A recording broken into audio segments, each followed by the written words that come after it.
Good evening. Welcome to Fantastic Dimensions. This is episode 7 of Rogues to Riches. Technically speaking, all of the original rogues are dead from the first handful of sessions, anyway. However, Rob's character Cole, who joined us later, is still alive. So he is the remaining link to the original party. Anyway, what was Cole's last name, Rob? Again, real quick. I just want to write it down. Starting a new character list. Waif as an orphan. Right. Waif. Cole Waif. Cool. All right, there he is.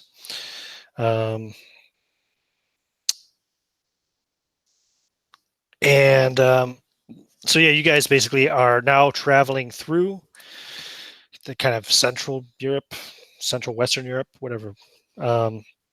You're heading away from Lower Franconia anyway, fleeing the destruction of the region of Karlstadt and Würzburg. You know that the Swedish have razed both cities to the ground. They've killed pretty much everyone who was there, everyone who lived there, everyone who was taking refuge there, with the exception of like Cole, who they let go because he had assisted them to some degree and also had shown that he and his party, who they allowed him to bury, had killed one of the witches of Karlstadt. And they let a couple hundred of the converts from the refugee camp live as well. They didn't get them all. Some of them were killed anyway, just in the initial siege, probably. But a couple hundred of them survived because of the fact that they had become devout Protestants, thanks to the work of the now deceased Marius. So, yeah, you're making your way. It's maybe a week or so after those events. Let me see, actually, did I have the date written down? I suppose it'd be handy to keep track of. Rogues to Riches. That was... Here we go. So the 11th of October, 12th of October, I think, pretty much when everybody died. Maybe, so 12th, 13th of October, whatever. We're saying it's now about the 20th of October. That should give us plenty of time.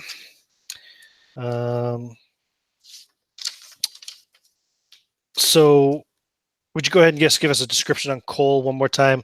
Like, what's he look like? I think what equipment does he have, Rob? Yeah, he's a young man with coal black hair. That's where he got the name because he was an orphan. So some of the men in the company that kind of adopted him called him Cole because of his hair. Others called him Waif because he was an orphan. And he's been a sailor, sailed with the first couple of guys that ended up dying on our first adventure together outside the ship. And now he's kind of making his way with equipment that I wouldn't say looted, but inherited from his companions. Totally makes sense. Yeah. And heading back to the city, I guess, and met up with these three gentlemen. Yeah, you would have met with these guys somewhere along the way. Other survivors too, possible deserters, whatever. I'll let them decide their own motives. But for whatever reason, there are other European men who happen to be in the region and are basically now just kind of trying to get away from the bloodshed and the devastation that took place in Lower Franconia. Literally between Karlstadt and Würzburg, the Swedes slaughtered like at least probably 15,000 people there. So yeah, it was a pretty horrible mess. A good thing to get away from. So we'll go one by one and just guys can kind of describe your character. Oh, by the way, sorry, Rob, Cole has does he wear chainmail? Was it or? He got chainmail from. He's got chainmail. Yeah, one of the parties, and then he has a sword, which he got from Philip's character, and then he has pistols, which I don't know if he knows how to use them or not, or what he needs to do to learn how to use them. He's probably know how to use them. He's a fighter. Okay, he can figure it out. And then he has the oxen in the ox in the cart. Right. Okay. Donkey. I'm sorry, a donkey. Donkey in the cart. Yeah, he got a donkey from the Swedes, I think, after they took over the area. They granted you a donkey. Cool. Okay. So then let's go one by one. We'll go from Rob. We'll go on to Philip. Philip, why don't you go ahead and just describe your character to us?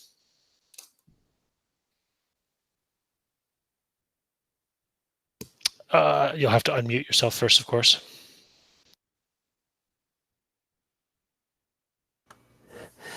Yes. So my character is a little bit more incognito from his Swiss Army desertion. He had a refugee outfit when he went into, was that Karlstadt, the city with the witches? Correct, yeah. Yeah. And Did you there, say Swiss or Swedish? Swiss. Yeah, Swiss. Cool, Sorry. cool. And he basically kind of fell in love with the freedom and the chaos of the place and felt guilty of the destruction that was coming and fled. And Okay, so he's somebody who got out of Karlstadt before the Swedes arrived. right, well, he was an original reporter to the army, so he did go back and report, and then he deserted from that point forward. Cool. What's his name? Calder. Spell that for me. Calder. Calder. Okay, Calder. And that's Philip. All right, cool. What's he look like? What's he weapon-wise, gear-wise, whatever? He's just got a little bit of a longer hair, beard. He's got a spear, a longbow strapped over his back, and quiver of arrows, bedroll, standard, what was it called? Adventurer's pack gear. Cool. Sounds good. Yep. Excellent. All right. Next, we'll go with Merrick. Hello. My character is Antonio Valenti. He is an Italian expatriate who was spending time in the Netherlands when he got word that the Swedes were coming to the area. And he's like, I want no part of that. Not especially when it's driven by religious fervor. And he got the fuck out. So he was in Germany. Well, not Germany, but He was getting ready. He had spent some time in the Netherlands, was traveling to Germany, and then he heard about that Gotcha. and he turned around and said, Cool. Hello, goodbye. Yep. Okay. Ran. He is medium height, brown hair, sort of nondescript. He looks basically like my portrait. Cool. He's got robes on, no apparent armor or anything. Well, he does wear leather armor, but yeah, Okay. it's under the robes. Cool. And he carries a bow and a sword. Cool.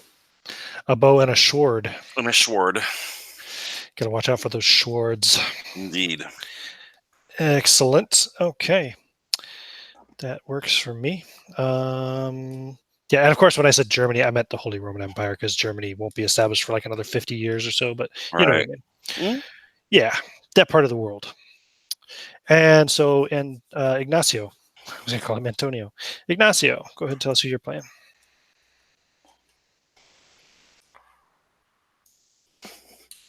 Sorry, it was muted. So I will be playing Jan van der Velde. He is from Antwerp, and he is a thief. He used to be a merchant's son. Unfortunately, his father's fortune was hit rather hard by the Fury of Antwerp, another name for the sack of Antwerp by the Spanish tercios when they didn't get paid on time. So his family fell into poverty. And he decided to make a very different kind of life as a scavenger, thief, and ne'er-do-well. The life has been okay to him. He is not yet rich, and he has gone through some privations, which, even though he's only in his 30s, he looks much, much older. He looks pretty much like the portrait that I have here. He's wearing leather armor. He's lightly equipped. And even though he knows Swedish from his father's second wife, and he's an intelligent man with a talent for languages, he just hasn't had the opportunity to pick up any English, German, or Italian so far.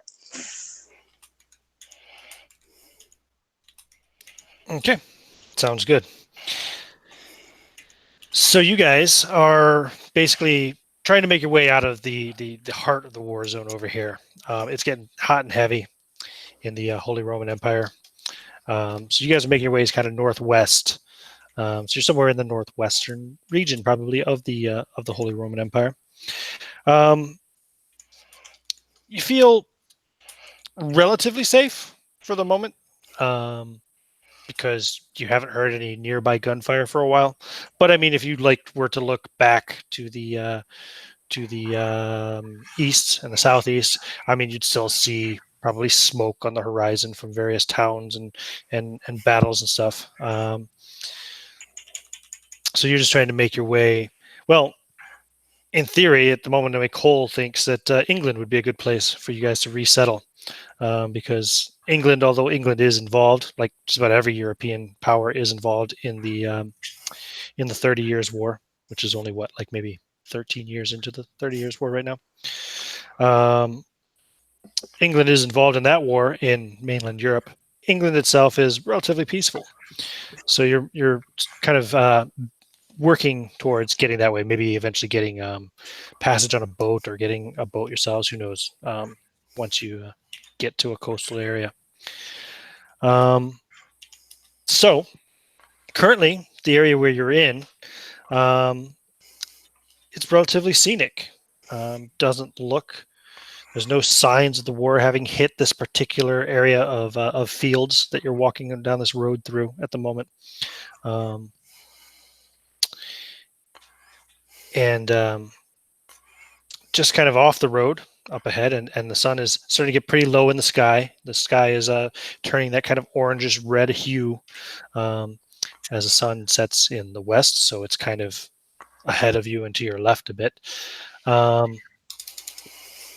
But you've got a rather lush cornfield on your left, and as you're kind of walking by, you can see a scarecrow in the cornfield a ways back. In fact, let me see here. One moment. Not that one. This one. Yeah. There we go. So you're coming. At the moment you're kind of heading northeast at the moment, I guess, actually. So the sun's setting off to your left, we'll say, just the way the road is going.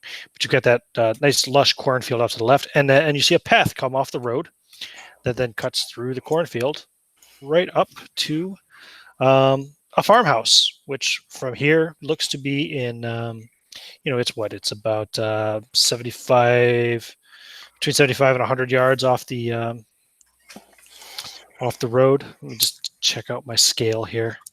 Let's see. So if that's 50 yards, it's probably about 80 yards off the main road, where you can see the farmhouse kind of in the middle of the field. There's no smoke coming from the chimney. There's no signs of anybody present. There's no sounds. There's nobody working in the field. It's got a very kind of lonely feeling as you look at it. And you think that it's perhaps abandoned. Perhaps these people have also taken the same attitude as yourselves and decided to get going before the war arrives here.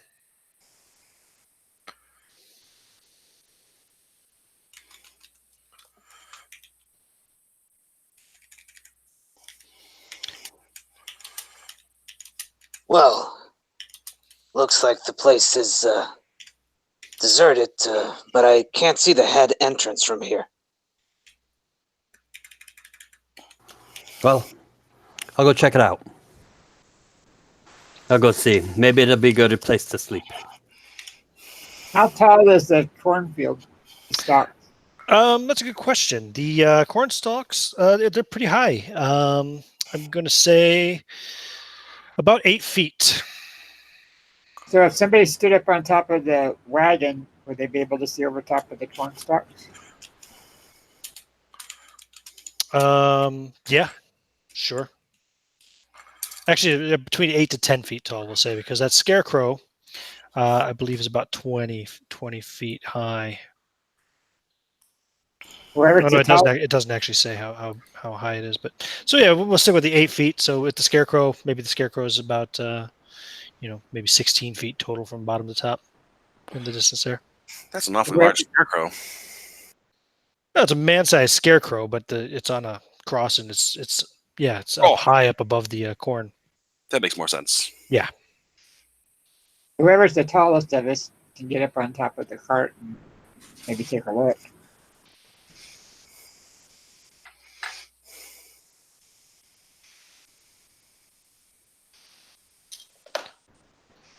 Ignace, did you have access to the Hangout chat? Let's see. Are you on a computer or are you on a mobile No. device? Yeah, I'm on a mobile thing. So you don't. Okay, so I'll Yeah, type the yeah, names. because in the Hangouts chat. on air. Excellent, thank you.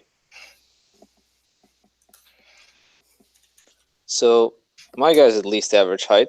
Well, he's Flemish, so he's probably tall. So he'll get on the cart and take a look around. You said that this is pretty high corn, right? Yes, it is, definitely.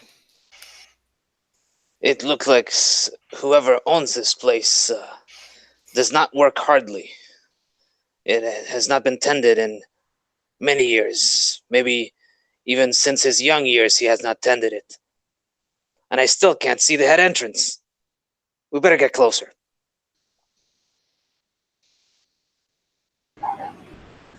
Very well. So you start to advance down the path Sure. towards the Certainly. farmhouse. Yes, bow drawn. At the ready. So the farmhouse itself is a small brick structure, a tiled roof. Outside of which, as you approach, actually, you can see there kind of like, okay, if we just look at the house and imagine on the right corner that you'd be coming up towards as you walk up the path, off the right corner of the house there is a water pump.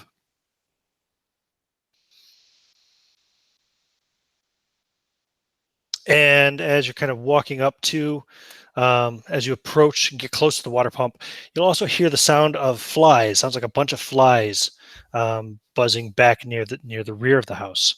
And you just kind of catch sticking out behind the farmhouse on the kind of right side there, in the back, you see, you think it looks like a horse lying on the ground.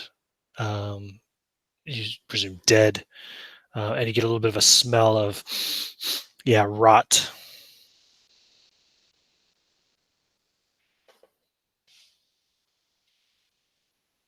The water pump itself, just looks like a normal operable water pump. I go and check that the water pump is actually working. Is the water Sure, normal? you get a pump, pull up the bucket and give it a pump. So the water it draws is thick and foul smelling. So is it? The water is not good. Yes, it's terrible. Maybe we should just take some of this corn and go. As you turn and look back to, you see that the path is almost completely gone behind you as the corn is just closing off the path. And you actually see the last maybe meter of corn stalks just kind of, it's almost like they just grow in right in place, filling the path. Well, Oh, witchery. it appears we have walked into a trap. How What for lovely. them? Look what happened while we were here busy with. So there's a dead horse and a stinking well. Yeah, well, you see the hindquarters of a dead horse sticking out behind the back of the house. Yes, I'm gonna go beat that horse. and that's where the fly sounds are coming from. You're gonna go back. So if you walk back there, you'll see there's actually 4 horses laid out behind the house, dead and rotten. They're still bridled and saddled. They have saddlebags attached. Beat them all. The flies, that's obviously where the flies were coming from. The flies are really buzzing all around the horses, and yeah. Okay, you walk over and start whacking on them. Okay.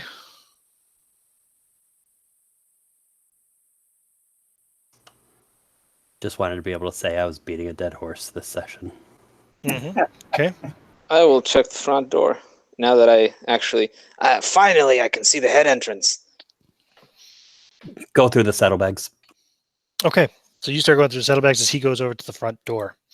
Where are Cole and Antonio while this is going on? I'm not getting anywhere near a dead horses. I'm gonna walk over towards where the last of the corn closed up and like put my hands behind my back, and my small, like when you stand with you hold your hands behind your back, Mhm. kind of lean forward and just kind of like look at the corn and see if I can notice anything about it. Not getting too close. Okay. Sorry, where's Cole? I'm gonna keep the donkey from trying to get into that water. I don't know if he has the smarts to stay out of that murky water or Yeah, you can not. just dump the water out of the bucket, Yeah, toss it into the cornfield if you want. sure. I'll do that. And then I'll probably The donkey, as you kind of go over, then the donkey seems really uneasy and nervous, and he does not want to get anywhere near the corn. He's kind of pressing himself up, almost like right up alongside the house.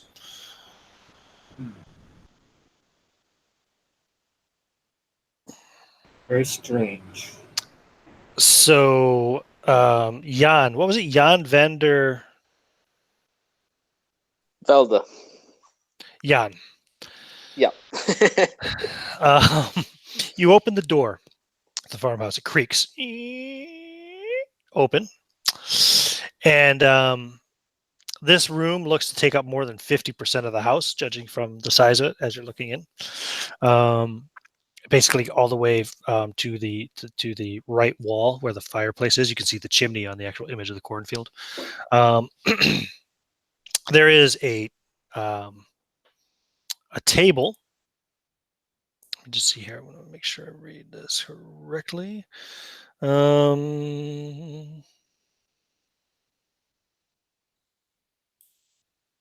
Yes, there is a table, like a kind of like a wooden, imagine like a wooden picnic table type thing with bench seats.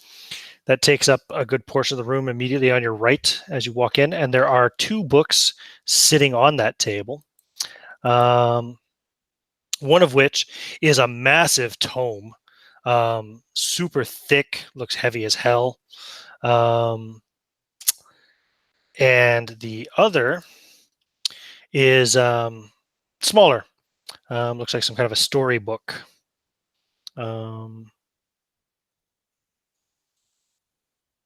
Let's see here. Also,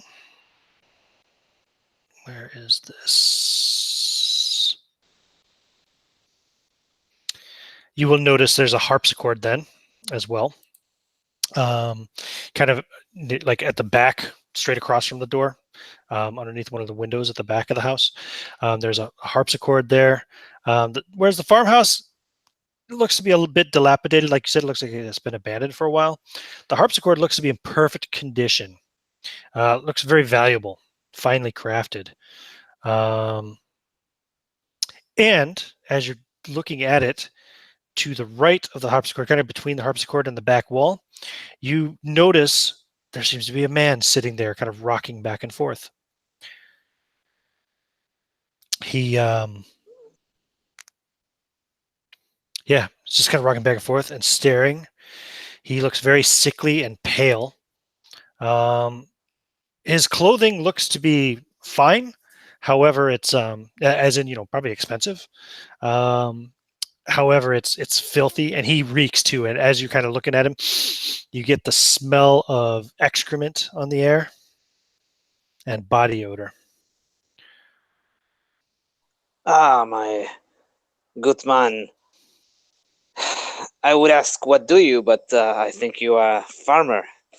How do you do, and how do you do your wife? He just kind of looks up, startled at first, and his mouth stops moving because it was moving before, although you didn't hear him saying anything. And he looks at you, and then he goes, "Food, water." Ah, the water outside is no good. What about wine? I have some wine. Thirsty. Well, I have wine, but first tell me, do you own this house? And you'll notice as you kind of walk, I assume you're walking up to him. Yeah, I take a couple steps toward him. You see I'm sitting digging beside my him sack for on the more floor. wine. Once you kind of walk around the harpsichord a bit, and you can kind of see him fully, because before you could just kind of see like his head and shoulders and stuff, but now you can get a better angle and see him completely. You can tell, but just by looking at him, his clothes are filthy. He looks like he has not been concerned with hygiene for several days, and he does look really drawn and really dehydrated, and sickly and pale, as I said. Also, you notice, stand out, sitting on the floor beside him, although his hands are kind of cupped over his stomach as he rocks back and forth, but sitting on the floor beside him on his right side, kind of between him and the harpsichord, there's an exquisitely decorated rapier.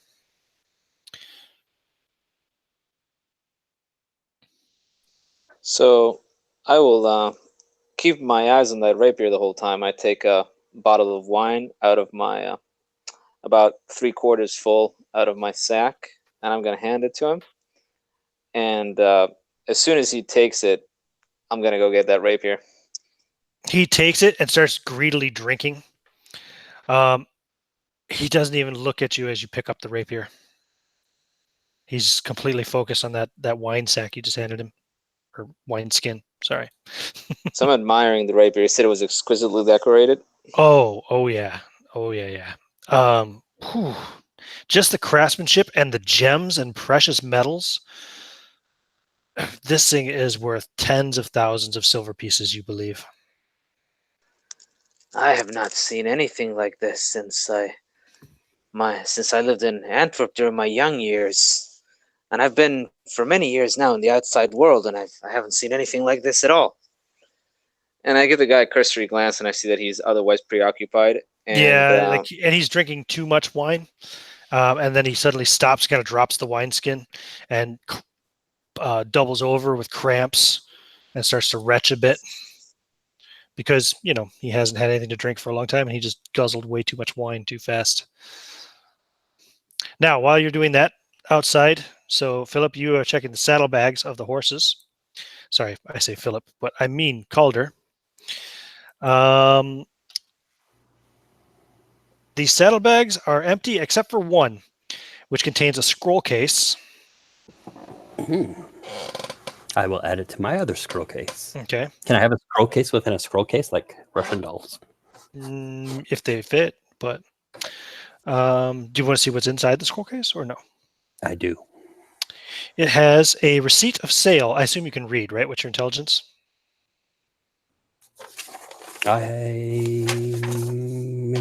Right over here. 12. Oh, yes, 12, right. Okay. And sorry, what languages do you speak? Swedish, English, Dutch. It has words written on it, which you cannot read. And numbers? Yes. You'd recognize the numbers, I suppose. Mm-hmm. The numbers on there would be, let me just double check. There are 3 numbers. Well, sorry, no, there's only 1 number. There are 3 items, you think, written. You don't know what the words say exactly. But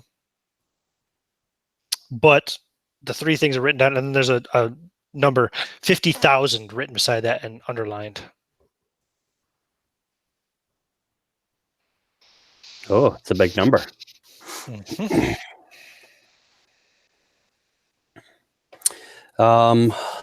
Bring it to the smart people. Antonio is standing, I think, not too far away, but he didn't want to get too close to the dead horses. I will bring it to Antonio.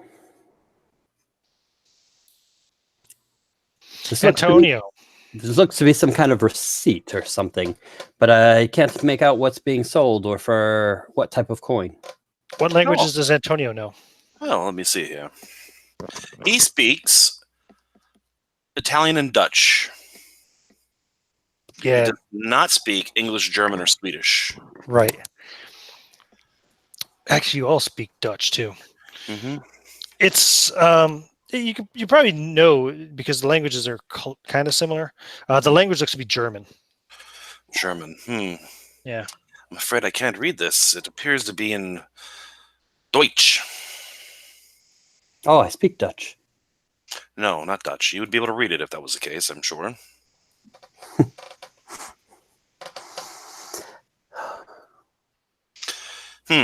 Do any of us I don't know if any of us speak Let's German. go inside the house anyways, find the apertures, find out what else is going on inside. Okay. You go back inside. You're the next one to enter the house, I guess, anyway.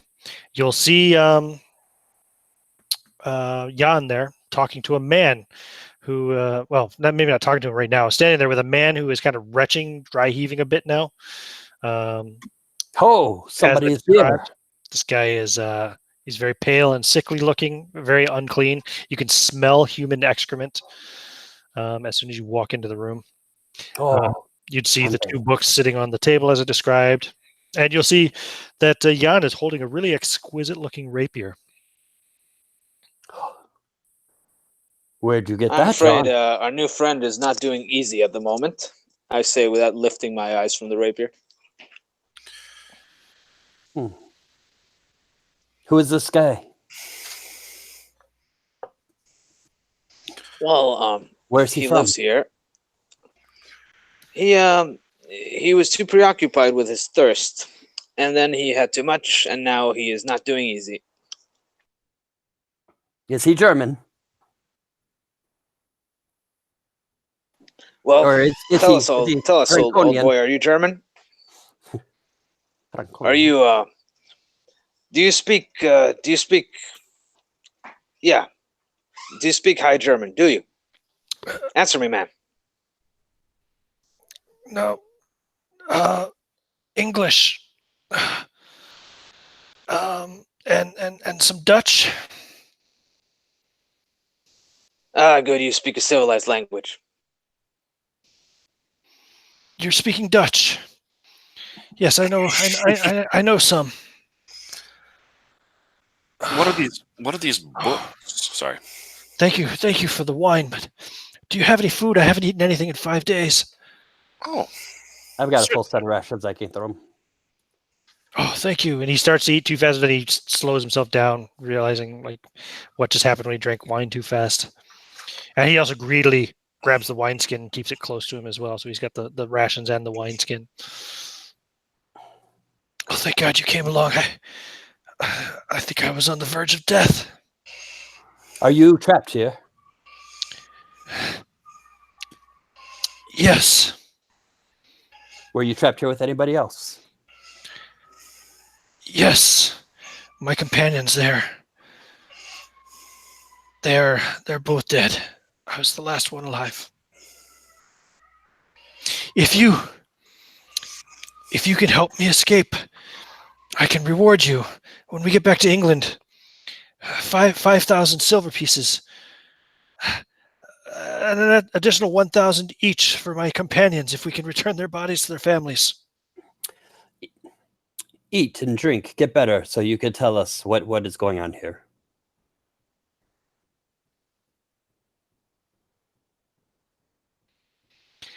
He looks over at the. Sorry, I need my own map here. Looks over the harpsichord and says, "There's 2 rooms there," and you can see there are 2 doors on the wall there to the left. The 2 rooms there.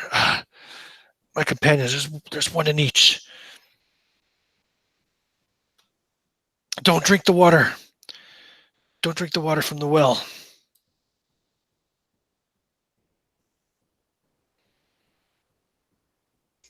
And don't walk into the field. The corn is poisonous. That's what got Kingsley. Is he in the fields, or did you recover him? No, Kingsley is in. Which room is he in? In that room there, he gestures towards the one that's closest to the wall the door is on. Edward is in the other. Wait, hold on. No, I got that backwards. Kingsley is in the room there, just on the other side of the harpsichord. Edward's in the other.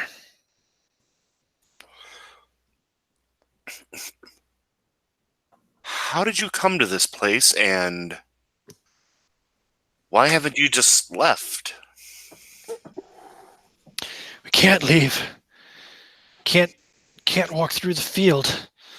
That's what happened to Nicholas. He tried to walk into the corn to go back towards the road.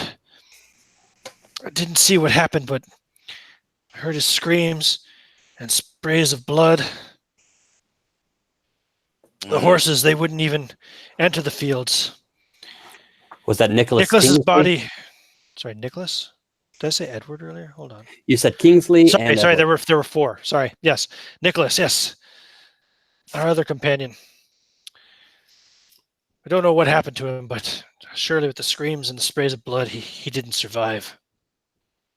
The horses, they would not enter the fields. Kingsley, like I said, he ate some of the corn and got sick and died. And Edward, well, the poor bastard starved to death.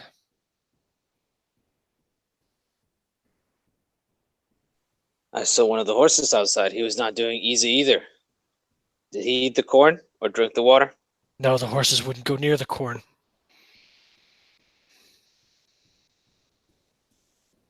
What happened to the horse then? Been here. It's got to be weeks now. It's got to be a couple of weeks now. I think they just died of dehydration and hunger. You said your companion died of hunger. Why didn't you eat the horse? Didn't trust it. Didn't you try to set fire to the field?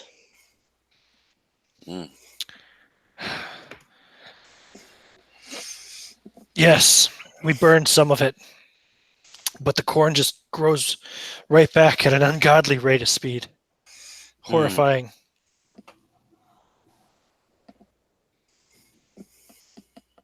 The fire would burn out and then the corn would grow right back almost instantly.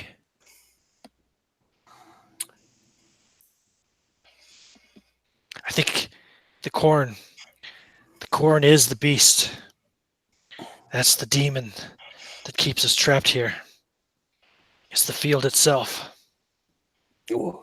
What do you make of this scroll case that you were carrying? What? Oh, yes, that's mine. The receipt for the items I bought are there. What did you purchase? That sword. He looks at the rapier that Jan is still holding. And the books there on the table. Did you purchase them here or further?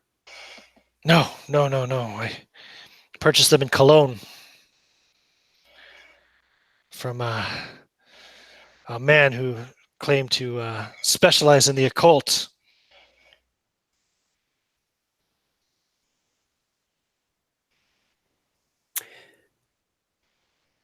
They're cultic books. Did you sorry, The books, one is it's a book of spells or something. I couldn't make heads or tails of it. The other one is just it's a collection of horror stories. Storybook, you know?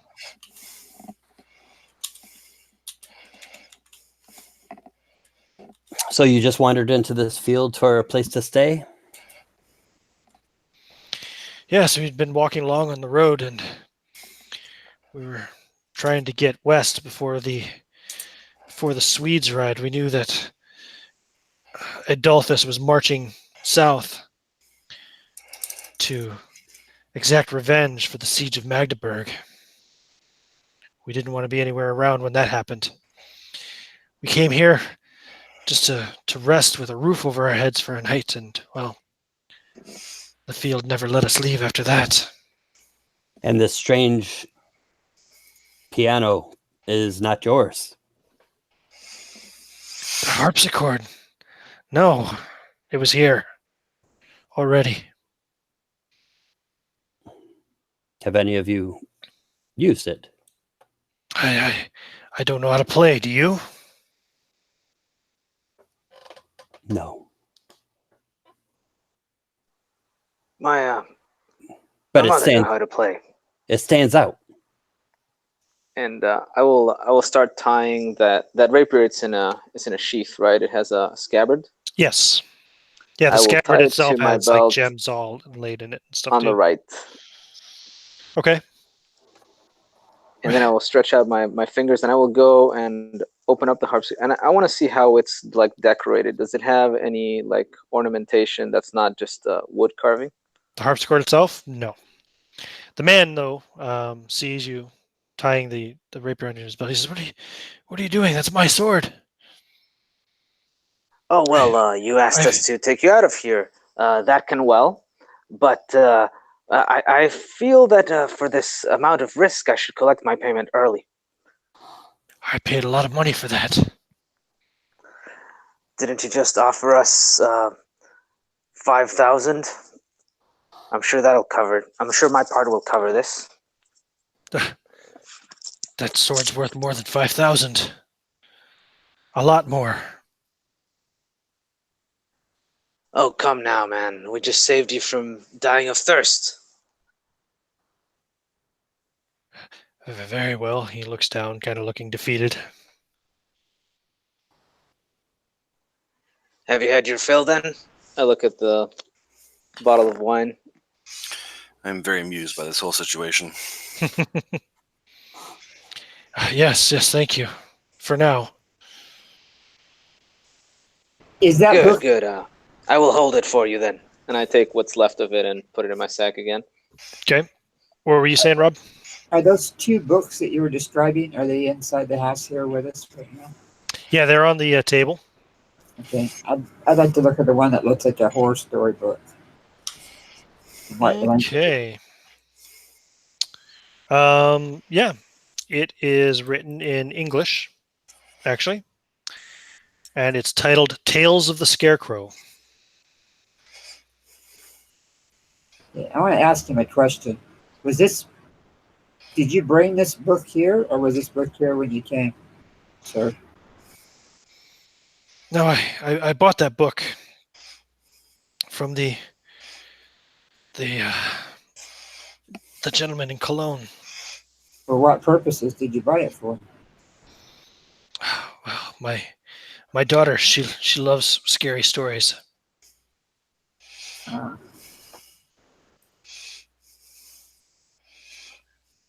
it was you and your two gentlemen friends that came upon this Three. place. There were three of them. Three others than yourself, okay. Yes. I'll check the other rooms. Okay. Kingsley first.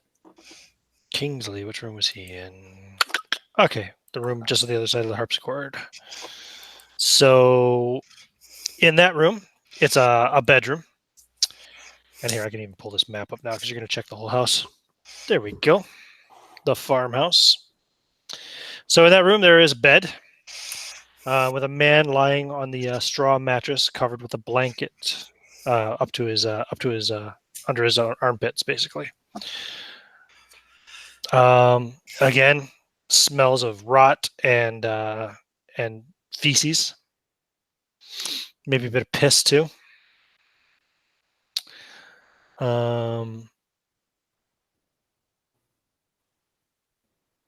There's like a little end table beside the bed and a little dresser across from the bed, but they're empty, I think. Let me double check here just to see Kingsley. Yep.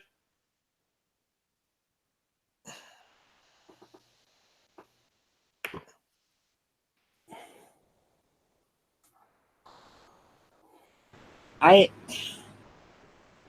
want to do something, but I don't want to spoil the game if that's the case. Else, it's nothing that I know of previously. It's just an intuition I have right now. What's that? I want to look in the book and look at the last story of the book and see what that. Kind of skim it to see what it's about. Okay. Cool. No problem. Let me just describe the other room real quick while you're skimming through the book, and then we'll go over the stories. In the other room, Philip, which you go into,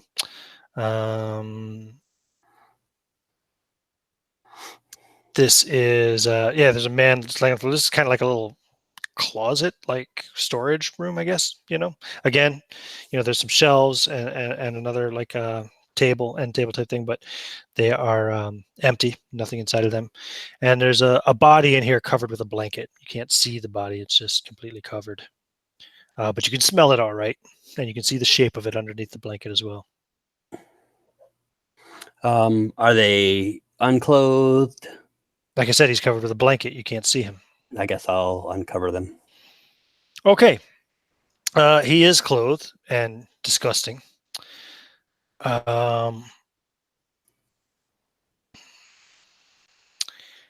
Yeah, as you're kind of examining him, you'll notice like one of his pant legs has been cut away, and his left thigh.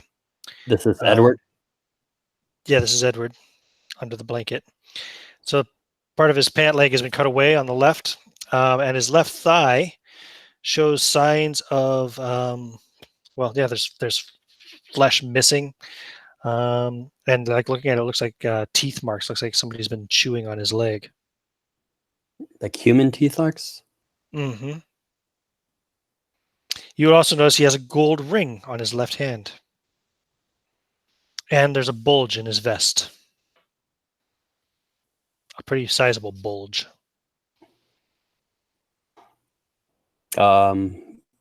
Is the ring a signet ring or just a fancy ring? Just a gold ring. Okay. Gold band. Yep. Check out the other guy. Pull off his blankets. See if he's been eaten. He has not been eaten. He does have a pouch on his belt. Okay. So went to sleep in his clothes, never woke up, pouch at his side. Take it. Let me see. Yep.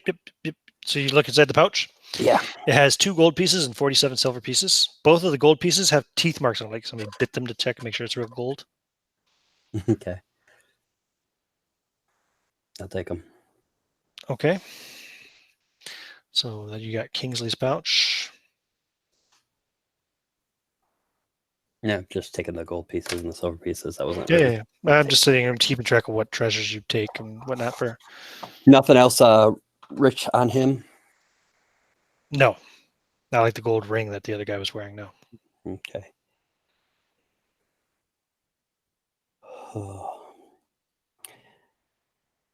Yeah, I guess I'll go take that other stuff. Nobody else wants it.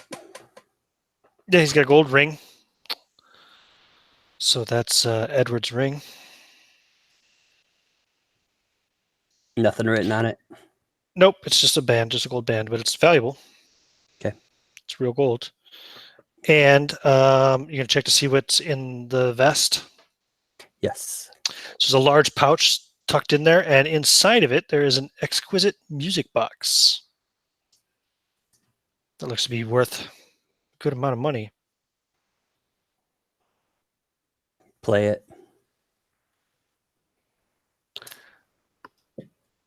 Yeah, it plays an English lullaby.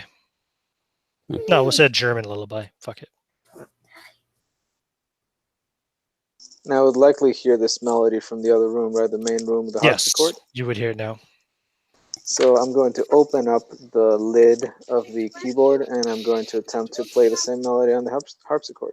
Are you trained in music? No, I am not. Okay. So you begin kind of clumsily playing at the harpsichord. And how much to? How do you train in? Is it like a specialist thing to be trained in music? No, it's just a character thing, just a backstory. All right. Yeah, I mean, I can make a roll if you like. Elves are all I haven't- trained in music. All Right. elves can play pretty much any instrument. It's just a thing they do. But yeah, so you're kind of clumsily thumbing out some notes, and Thinking about as my you long dead do mother. so, the ground begins to shake, almost like an earthquake. There's a rumble, and the ground is shaking. I walk over quickly to the harpsichord, take the lid, and close it. Okay. The lid. I over pull the my key. hands out of the way at the last moment, and I say, "What do you do?" And I go shh. And then the rumbling starts to slow down, and then it stops. Very interesting. It appears This building was shaking on its fundamentals. when you started playing the. Indeed, when you started playing the harpsichord, there must be some link. Well, perhaps Is we should there- test said link. And I open the lid again, and I play like 3 notes in succession. And it begins to shake again, violently. The corn. You seem to be looking at onto the window, you see something. the corn swaying, and Perhaps even we the should. scarecrow a little bit, like waving in the air. Perhaps we should hold off on any more experimentation. I understand, but I have to get my sin one way or the other. Now, from the outside, was this a 2-story house? Nope, 1 story. 1 Is story. there any Okay. music on the harpsichord? Like any music? No, There's no score on there? Okay. no. Let's start cleaning up. Start cleaning up what? How? What? Like dragging the dead bodies out. Oh, I'm gonna drag them out. Okay, out of the Yeah, you house. can just wrap them in the sheets that are on the bed and pull them out that way. Okay. What's your strength anyway? 13. Okay. Oh yeah, you have no problem moving the bodies in. That's fine. Kingsley. Oh yeah, he was the second one to die. Yeah. Okay. Yeah, more water. Up to here. So give me a d20 roll, Philip. 10. What's your lowest stat? 7. Okay. So as you're kind of how are you moving, Kingsley? Anyway, the one that's in the bed. I was gonna untuck the sheets that he's sleeping on, Mm-hmm. and then just kind of shuffle, pull him down till he falls off the bed. Okay, kind of wrap him up in those sheets and just drag him off. I wasn't thinking to wrap him up. I was just thinking to kind of just pull him, slide him off. Oh, like grab his legs and slide him off the bed. No, the sheets underneath him. Okay, right, cool. So he hits the ground, and you hear a tearing sound. Oh, no. And there's a disgusting, horrible smell immediately following it, as basically his belly and bowels kind of all rip, and yeah, and he releases a bunch of shit and bile and grotesqueness. Give me another d20 roll. What's your wisdom? 7. That's my lowest set. Okay, roll d20, please. 6. 6. You kind of you look and you can see where he's ruptured, and the shirt is now quickly saturating with liquid and stuff, and some of it's running out from under the shirt onto the floor and the sheet and everything as well. You guys all smell this and all heard this too. But you do notice a glint of some kind of precious metal, it looks like, there amongst the offal and stuff that's come out of his belly.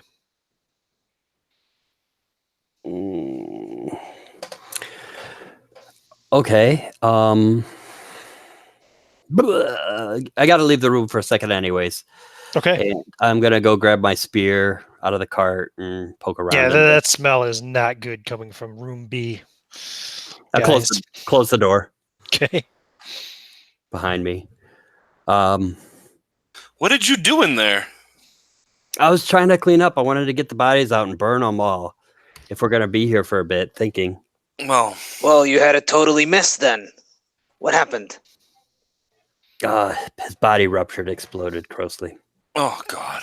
I'll get it in a bit. I just got to recover myself.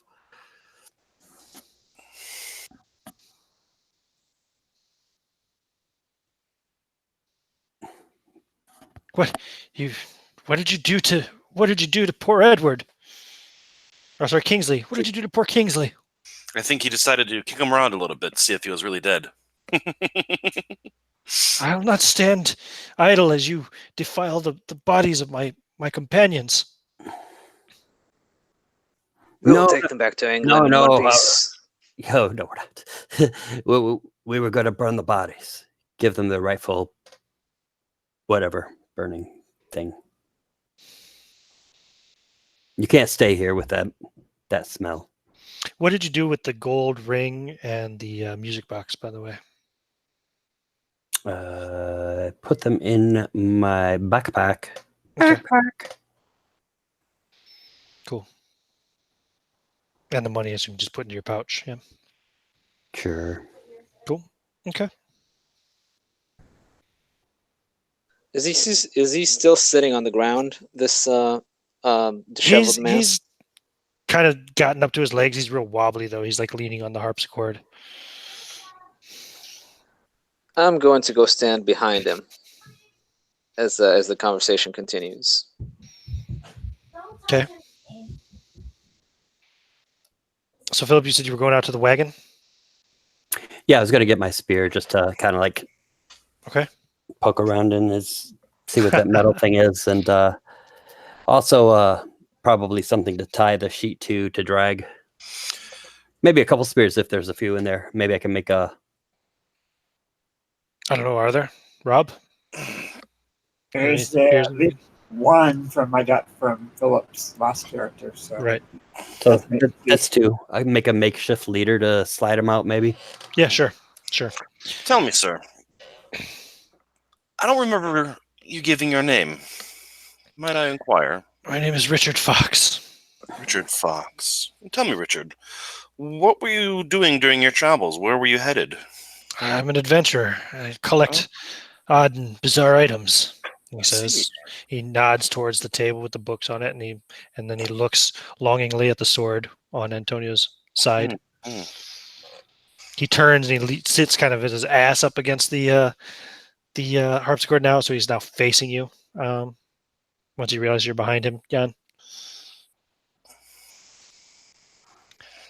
So you're Yes. from England, you said? London, yes.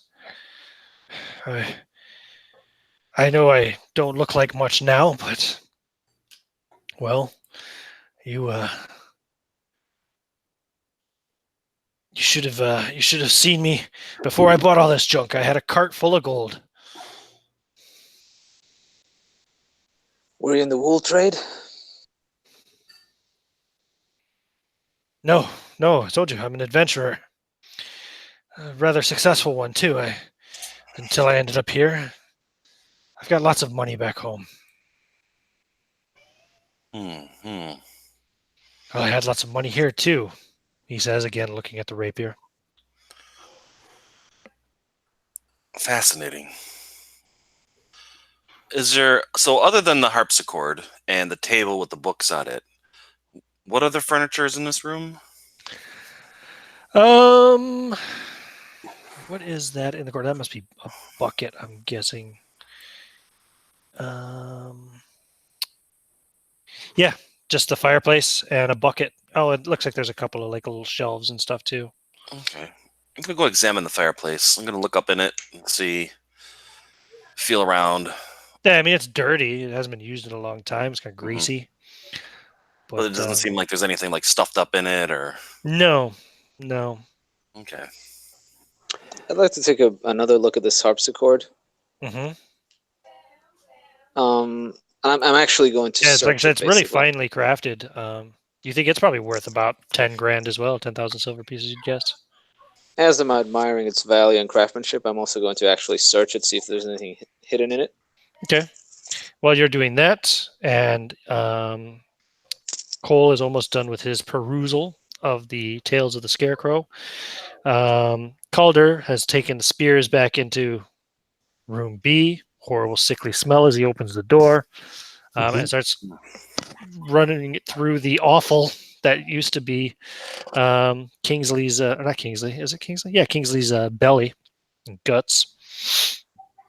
I'd close the door to do that, just so you know. Yeah, I kind of figured you would. Yeah. You find the shiny item you find is a platinum charm. That looks to be worth quite a bit. You also see a few gold pieces. 4 in total, if you comb through it.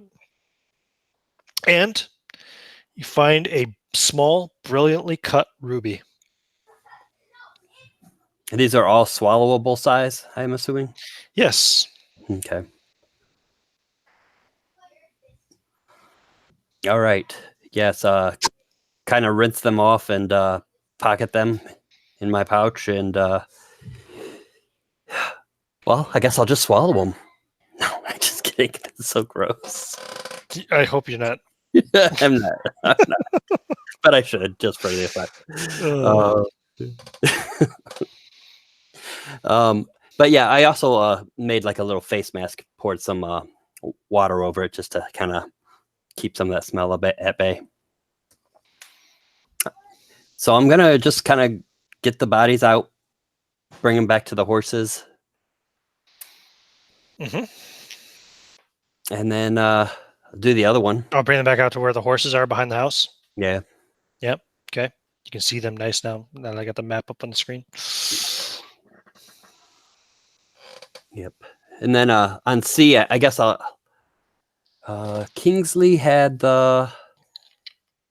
Edward had all the nice stuff, right? The ring. Yeah, Edward had the ring and the music box. Kingsley had a ruby and a platinum charm in his belly. What do you mean all the nice stuff? Okay, yeah. Kingsley just had but yeah, he was kind of like Edward had the gold ring and the music box. Yeah, but Kingsley wasn't outwardly wearing anything nice. No, he had it down in his stomach. Okay.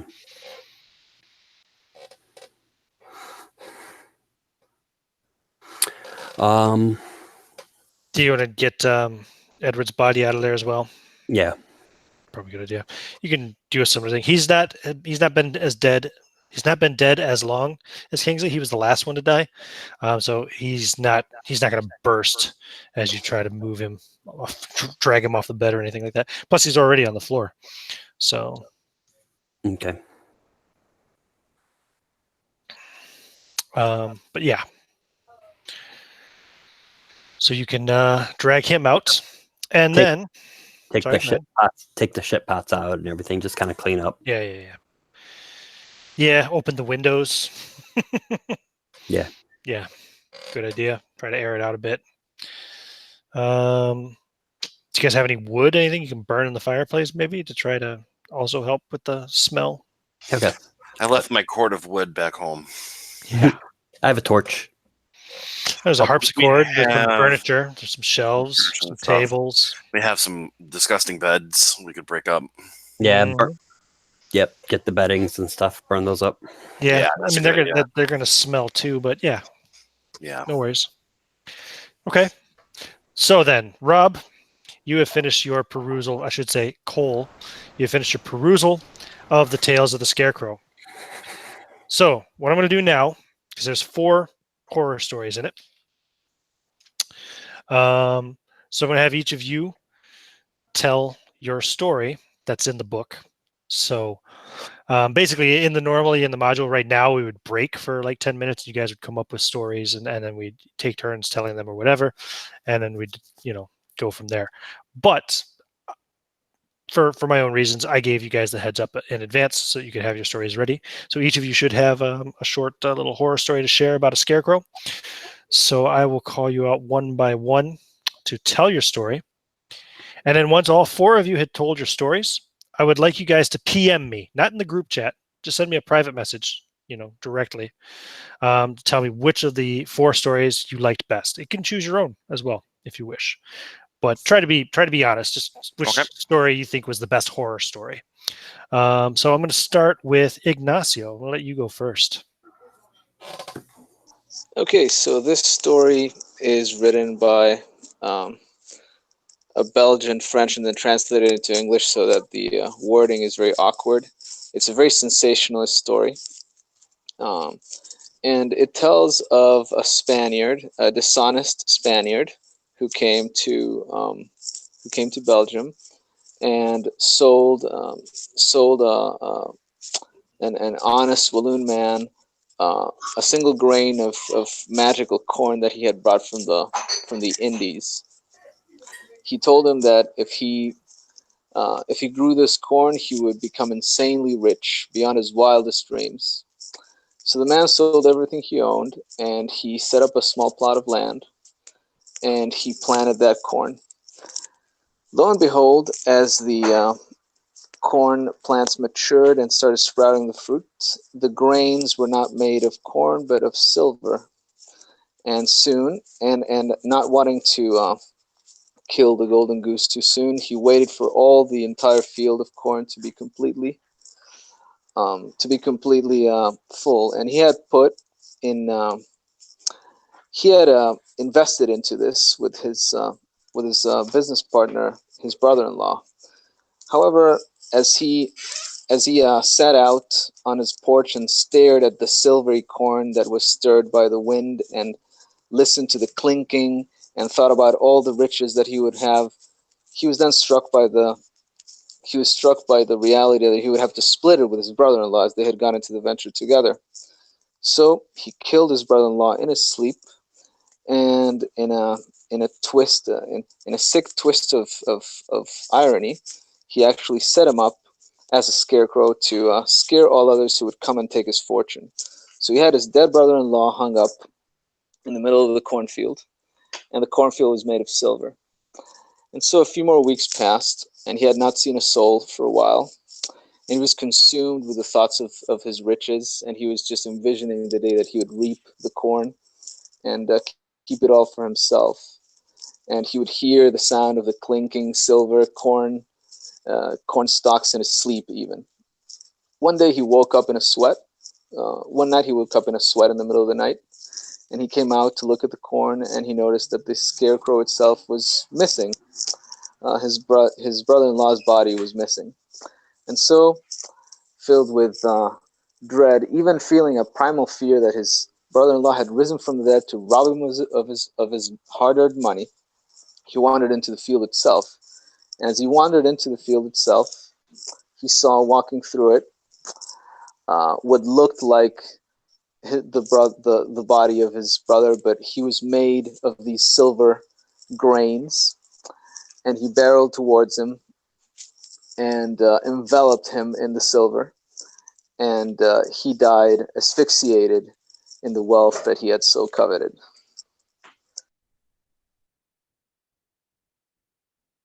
Nice. A tale of greed and woe. Okay. And a dishonest Spaniard. Yeah, like there's any other kind. Well, Hey. I'm joking. Hey, I resemble that, Mark. I mean, resent that, Mark. Cool. Very good. Okay. Merrick, why don't you go ahead and tell us what the second story is about? The second story is written in the form of a conversation at a bar. A man telling another man a story. Every now and then when I was a kid, I would be sent to live with my grandparents during the summer. They had a fairly large property outside of Florence.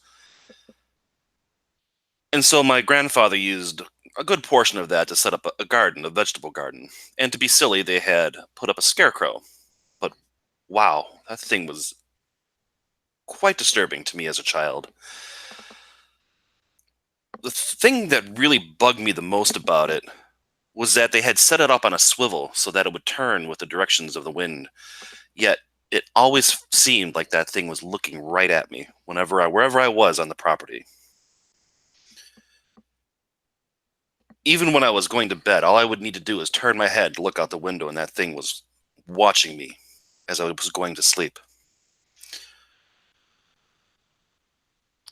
On the last night that I was to spend at my grandparents' as a child, and late at night, I had this bizarre nightmare where I woke up and the scarecrow was sitting on my chest, and its rotting, greasy old glove was rooting around in my mouth.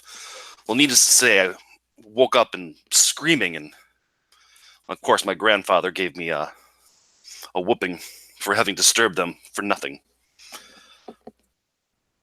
The next summer I would spend with my aunt and uncles, so I was so glad that I did not have to go back until quite a few years later when my grandmother had passed away and my grandfather really wasn't able to take care of himself anymore. So again, I was sent to my grandfather's farm to assist my aunt in making things ready to bring him back to Florence.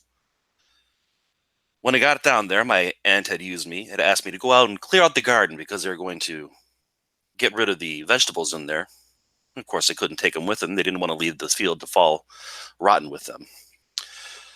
And as I stood there with the shovel in hand, staring at that scarecrow, I said something along the lines of, "It's like, you creepy little shitter, try and steal my teeth, will you?" And I smashed it in the head with the shovel. And it split open and teeth poured out of the thing. That rotten sackcloth split open. So I must have screamed loud because my aunt came running quickly, asking me what had wrong. Later, my grandfather had told me that when he had made it, he had stuffed some old boar's teeth in there, thinking that he would make it even scarier, but it could not account for the hundreds of teeth that poured out of that thing's face. Awesome. Very cool. Okay. Philip, you're next. No, you got Rob, don't you? Oh, I'm next. You're next. Okay, sorry.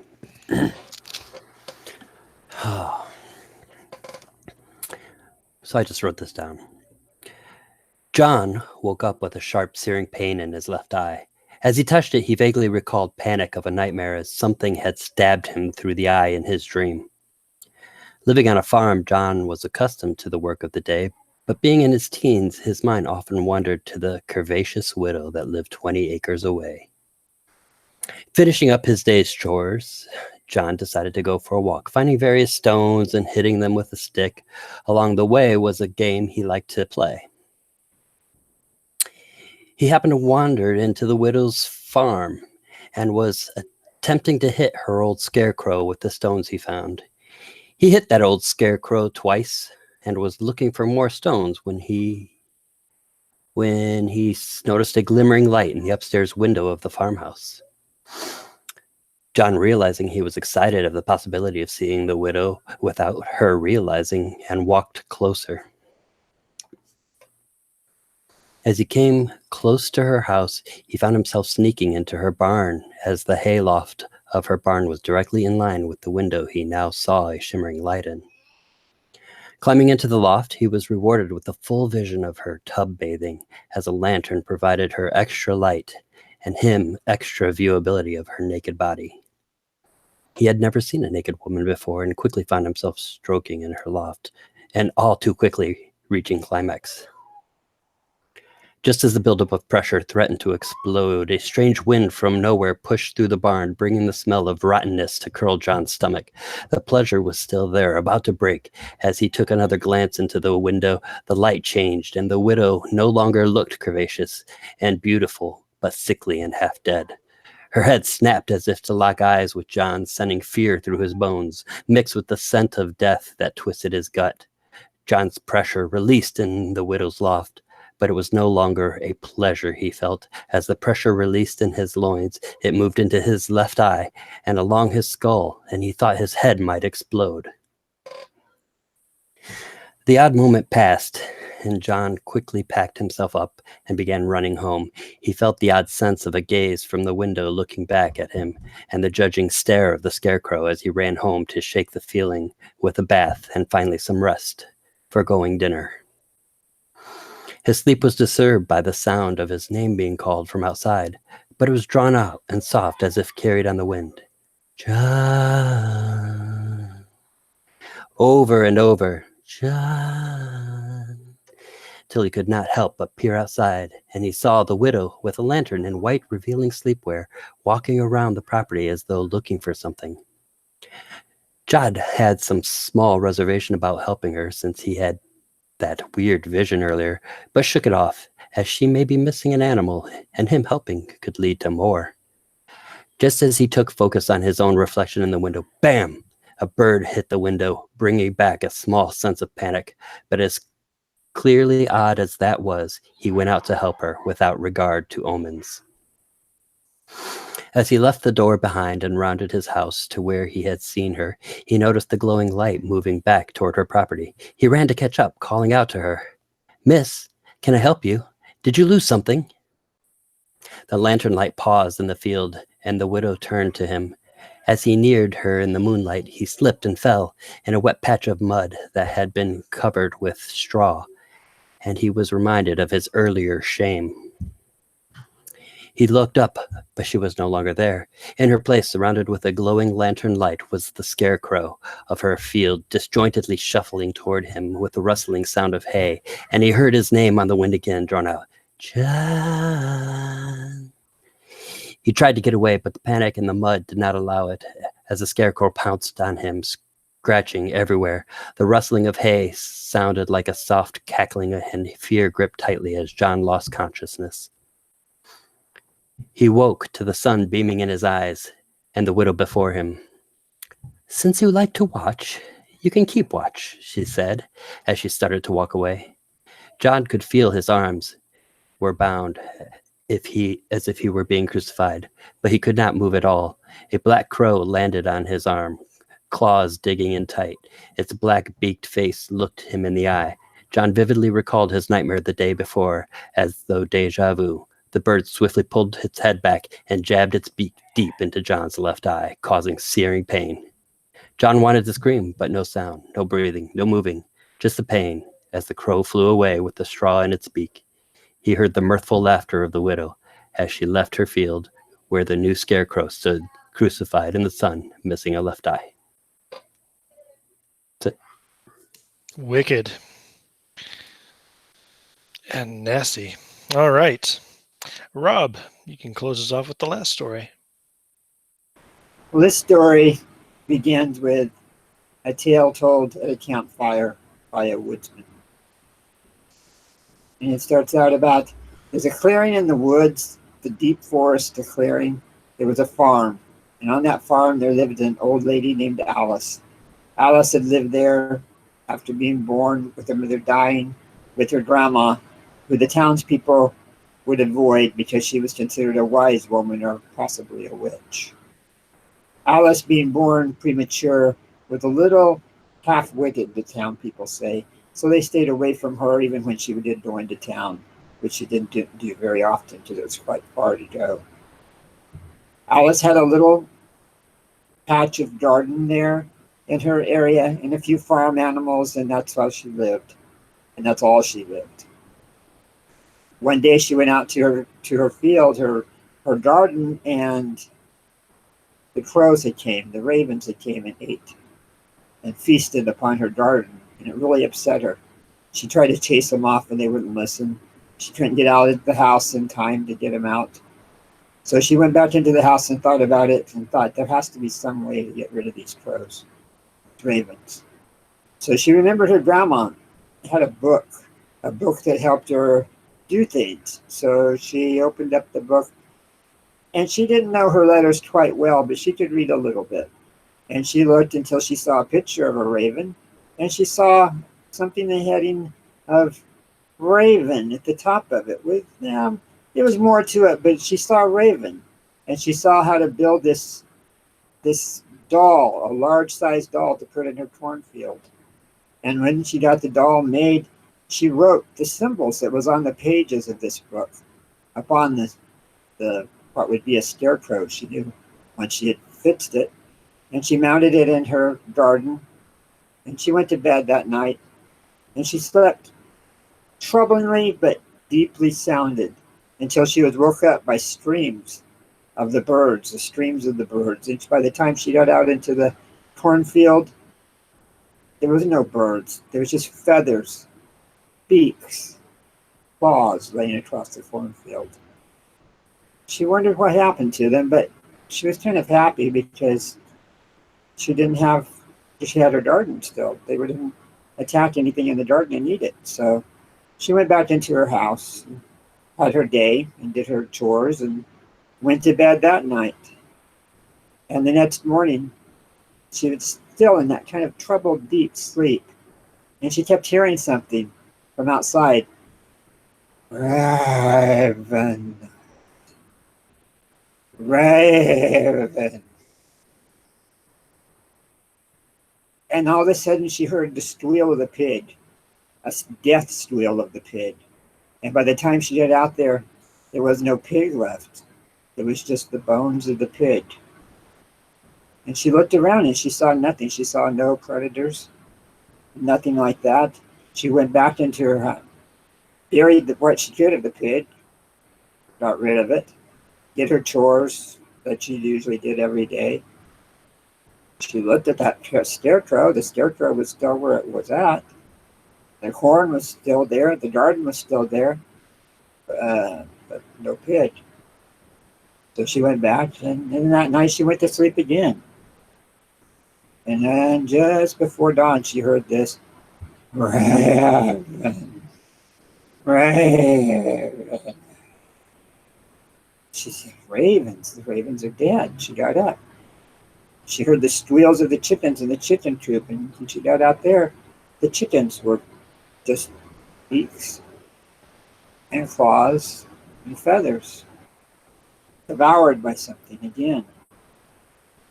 And this was troubling her, but she knew she had nowhere else to go. She couldn't go into town very easily, and she was a little bit afraid of that. So she went back into her house that night, and she went to sleep. Again, a troubling sleep, a deep sleep, until she heard this sound. Raven, raven. So she went to her door. This time she woke up in time. She went to the door and she looked out, and there was a scarecrow slowly making his way towards her door. And each step he took, he goes, Raven, Raven, until he reached her. And when he reached her, he bit into her neck and started chewing. And as she died, she could still hear him going, Raven, Raven. And at dawn, she realized what was said in the book at that time. It wasn't ravens, it was ravenous. And this was a ravenous scarecrow. And her body was found by that old woodsman. And he kind of put the pieces together and told the tale. Damn, that was a good twist. I like that. Okay. Excellent. So those are the 4 stories that are in the Tales of the Scarecrow book, which you have just looked through. Cole. So what I'd like to do now is we can take a little bio break. I use the restroom, etc. You guys can each, when you get a chance, PM me, private message me. You can put it in the group. Just private message me to let me know which story you thought was best, and whoever won is going to get a little bit of an experience award. I'll be back in a few minutes.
I'm finally back. Whew.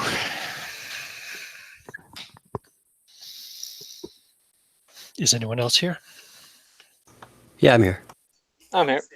I'm here. Good. Just wait for Rob.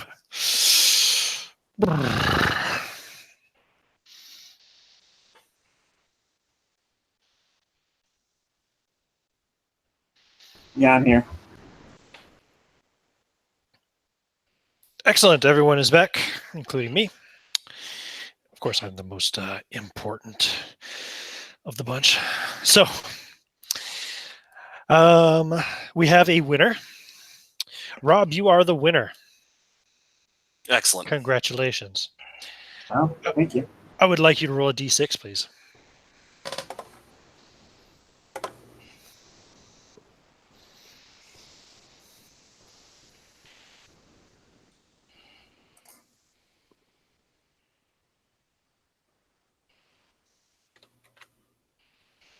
I rolled a 1. You Oh, rolled a 1. Okay. Roll a percentile, please. Yeah, 100 or Yep, a d100. okay. 100. 74. And what is your current experience points? Gotta look that up. Hold on. Let's take a look up here. No problem. According to the PDF that you sent me, it had. Wow, let's see.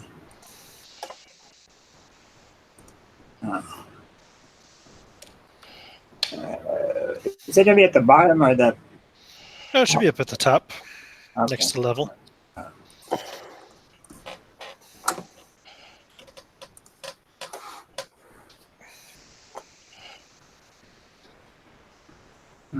Have you not added any of your XP from previous sessions? No? Probably not. Okay. So you would have started your 3rd level fighter, is that right? Or your 4th level? I am a 3rd level fighter. Okay, so you started out at 4,000. Okay. How many sessions did you play before this one? 2? 2, yes. So that's another 500, so you should be at 4,500 for that, because I give you 250 XP, just attendance bonus, plus any other XP that would have been awarded per session. But I think I thought I wrote it down somewhere, but I was looking before we started and I couldn't find it. Okay. Now, you get an additional 3,330 XP. nice. Nice. You should be at 7,830 now, 7,000. or maybe more if there was some reward somewhere that you find in previous sessions. But 130. Okay. I'll go back and listen to that one on YouTube and find out. yeah, see if there's more. Yeah. Cool. Thank you. All right. Very good. You're welcome. Well, don't thank me. Thank yourself. I thought everybody did a great job on this story. They did. They were all very good stories. I enjoyed them all. So yours was the scariest, definitely. Hmm. Now, I was like the thought of a scarecrow's glove in my teeth, though. That was kind of gross and nasty too. that is pretty gross. Yeah, I didn't think about the fact that it was going to be like game related, so I actually wrote that as like a story about me going to visit my grandparents, and I had to like adjust it on the fly. Okay. I had never actually went and visited my grandparents like that, but I did go and help bring my grandfather back up after my grandma died and he couldn't take care of himself anymore. Gotcha. But they didn't have the scarecrow, and they lived in a trailer home in Mountain Peak or in Arizona or Arkansas. So was it Arkansas? Yeah, Arkansas. Okay. I do remember I had to drive from there, from where he was at, to Little Rock to pick up my aunt at the airport, and then drove back to pick him up and take him and my aunt back to the airport and pick my sister up and then drive back again. So I drove that trip 4 times through like the middle of the night. And I was so tired at one point. I'm driving along and looked like the shadows were like getting up as my brights would hit them. They would get up and gallop off the road because I was slowly Yeesh. hallucinating. Yeah, it was pretty freaky. All right. I did Well- once get swindled by a Spaniard, but who hasn't?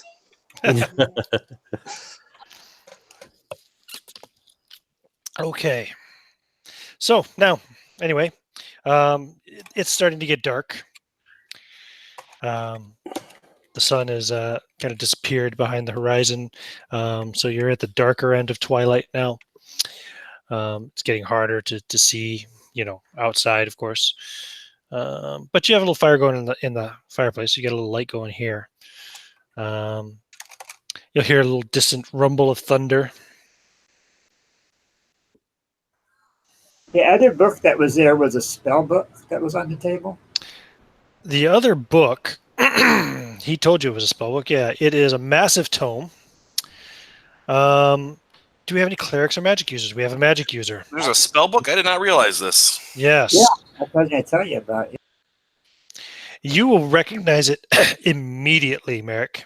Mm-hmm. This is the Malleus Deus.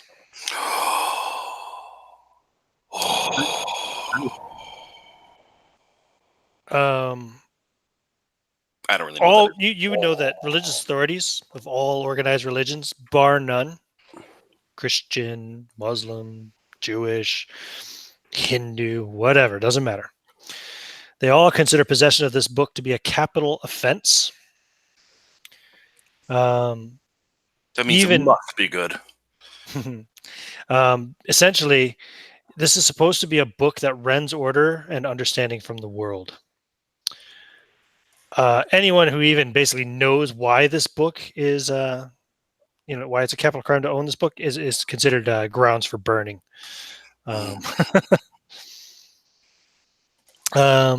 You've heard stories that the destruction of the Library of Alexandria was a deliberate act committed to try to ensure that this book was destroyed. However, it survived. What's it called? The Malleus Deus.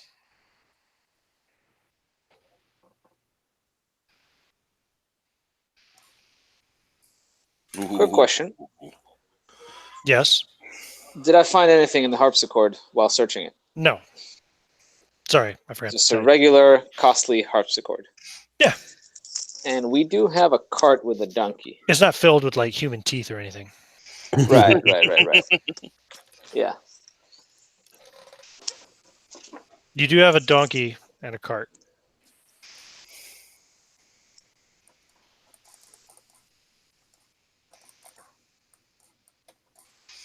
So, will the cart fit this harpsichord, though? That's the question.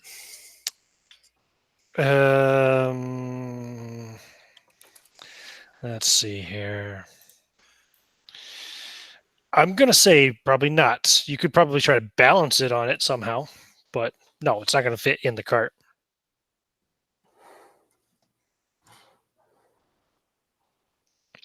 The harpsichord is bigger than the cart. Yeah, I'm looking at this harpsichord. I'm kind of thinking about how big the cart is, and then I say, I guess I don't always get my sin. Little flash of light outside the windows as you notice there's some distant lightning. Could we peal of thunder? Could we put the wagon wheels on the piano and kind of row our way through the corn? Perhaps if you had a wagon, but you don't. You have a cart. Oh, well, we got a lot of wood, right? We could make wagon wheels. You have a cart, so a cart would have 2 wheels. 3 wheels, right? On a cart? Why would a cart have 3 wheels? Oh, no, just 1, I suppose. 2. Cart would have 2 wheels. Oh, yeah, that's what I'm thinking. I was thinking wheelbarrow, sorry. And then I was thinking tricycle, I don't know, whatever. I don't know what the fuck you were thinking. Just stop thinking. Okay, I'm done. What do we do? I'd be there.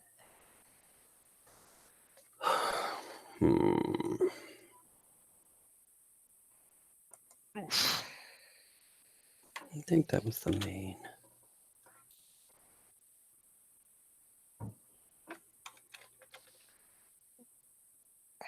I am fascinated with this book.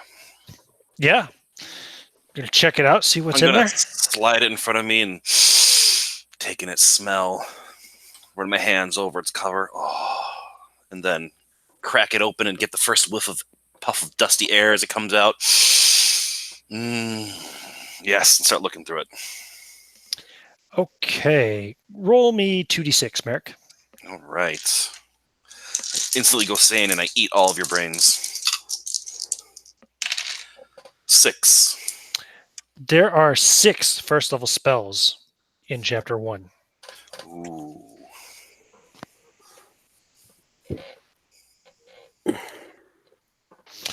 Let's find out what they are.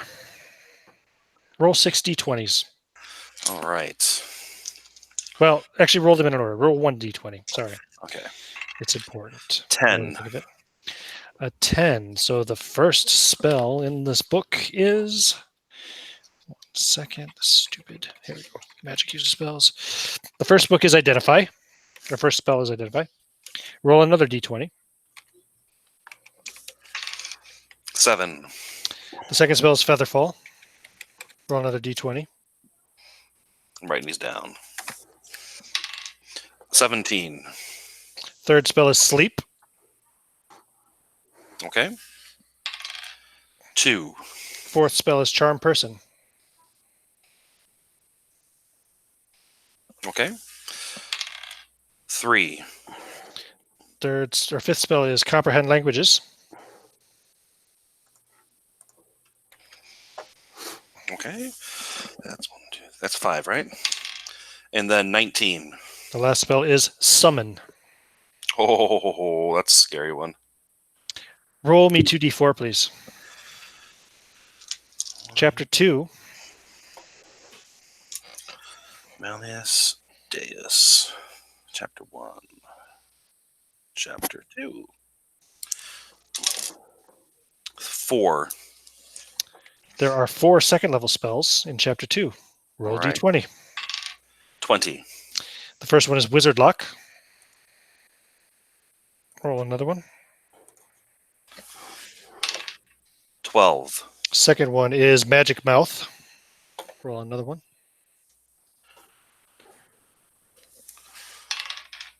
11. Third one is Locate Object.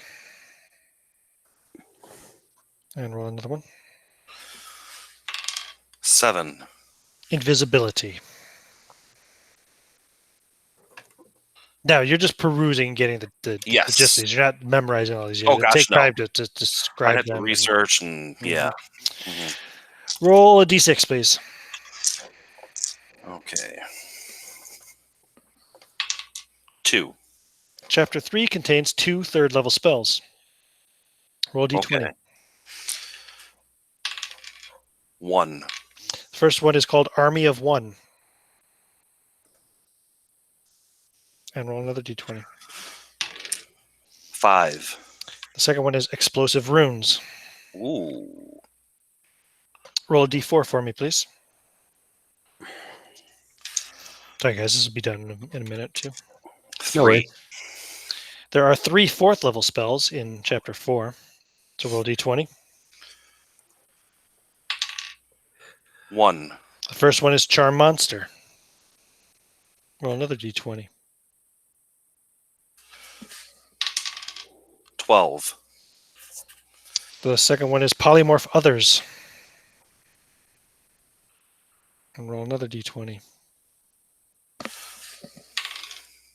15. Third one is Seven Gates. That's 3, right? Mm-hmm. And was there 3? Yeah, there was 3, right? Yes. Okay, roll another d4 for me. 2. Chapter 5 contains 2 fifth-level spells, so give me a d20. 14. First one is Stone Shape. Second one. I just rolled 15, right? Yeah. I rolled that again. Reroll. Oh, no, you didn't roll 15. Sorry, what was it? Stone Shape? You had rolled Yeah. 14. 15 then. And then Telekinesis. And one more d4, please. Chapter 6 1. contains 1 6th-level spell. Roll d20. Which is 14. Projected Image. Roll another d20.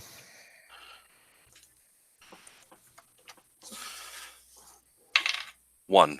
Chapter 7 contains a 7th-level spell. Animated Artwork. Roll a d10.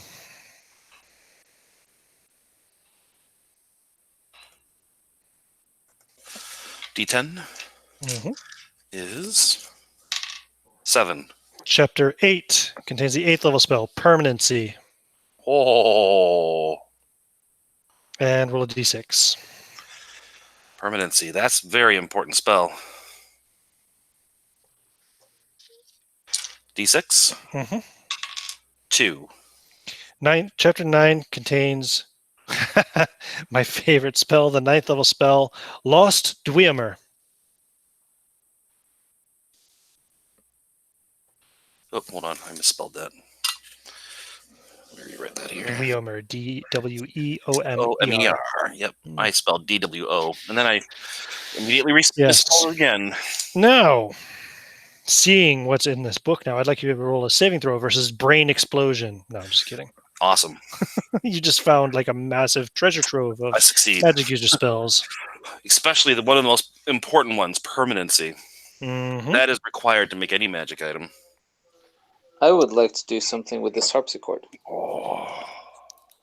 Okay. What are the keys made of? Probably ivory. Okay, I want to carefully remove the keys without breaking them. All of them. Oh, I see. Okay. Give me I'm sorry, I'm busy, so never mind. I'm going to try not to kvetz. give me 3 d20 rolls. Tell me what they are. Oh, this sounds interesting. Okay. I roll a 20, a 1, and a 3. Okay. What's your dexterity? My dexterity is 14. Okay. How many keys do you think there'd be on a harpsichord? That's a very good question. Let's find out. Harpsichord. I thought you were going to make me roll Tinker. But I have a good dex. Okay, Oh, yeah, harpsichord. I suppose that could have made sense too. I didn't think about that. Let's take a look. Okay, they could have various amount. We're gonna say this one has 60 keys. Okay. You only break 20 of them. Okay, I pocket the rest of them, put them in my sack. It's ivory. It's I mean, worth even the something. broken ones are still worth something. Yeah, actually, I'll get everything. Mm-hmm. You're just not Put gonna it be right able in to my put sack. you're just not gonna be able to put the harpsichord back together now. No, but that's okay. I got something for it. I hope we didn't need that in order to escape this place. Sorry, table talk. Well, you would still be able to play it. You would just have to open it and like pluck the thing, pluck the strings yourself. But that would take a very trained person because God knows if you would remember what the notes are. That would take a lot of fiddling. Yeah, maybe Galadriel could pull it off, but yeah. So I was busy anyways, drooling over the I'd like book. to do one more thing, actually. yes. I'd like to open it, and I'd like to take one of the strings out, just cut it, like a good length of it.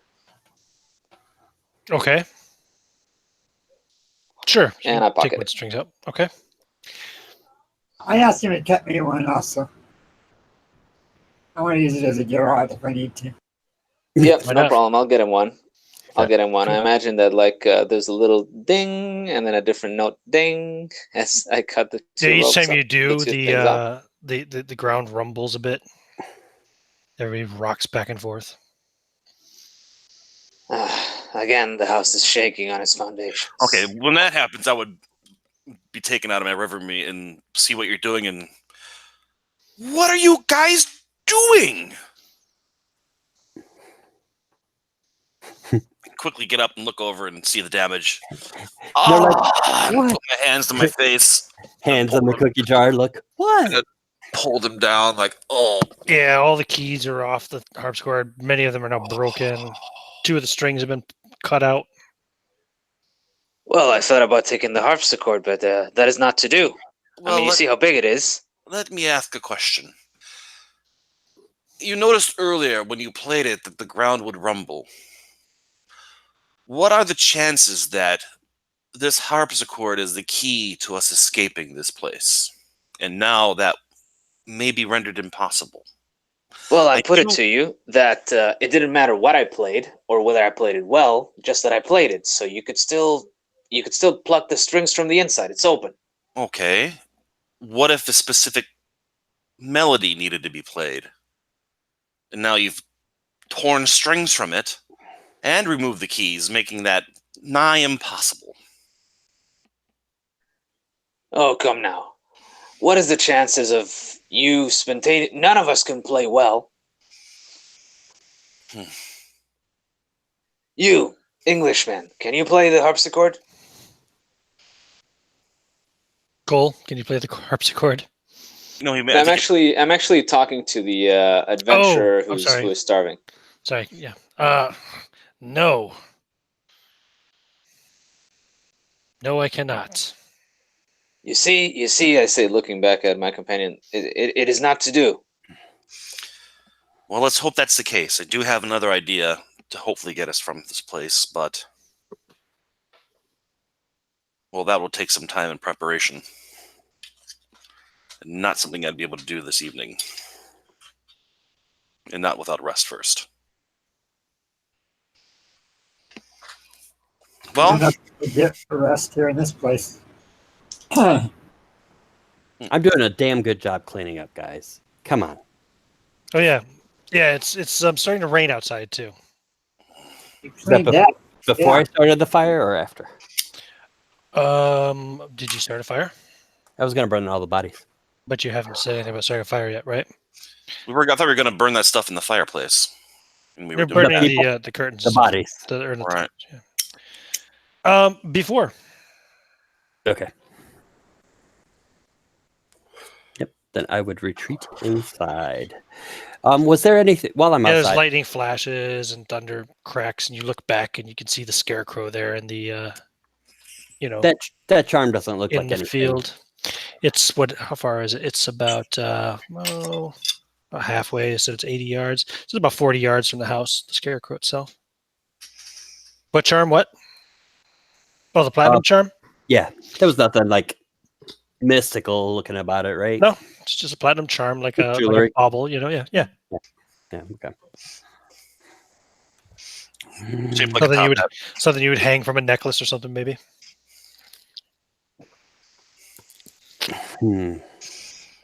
So 40 feet.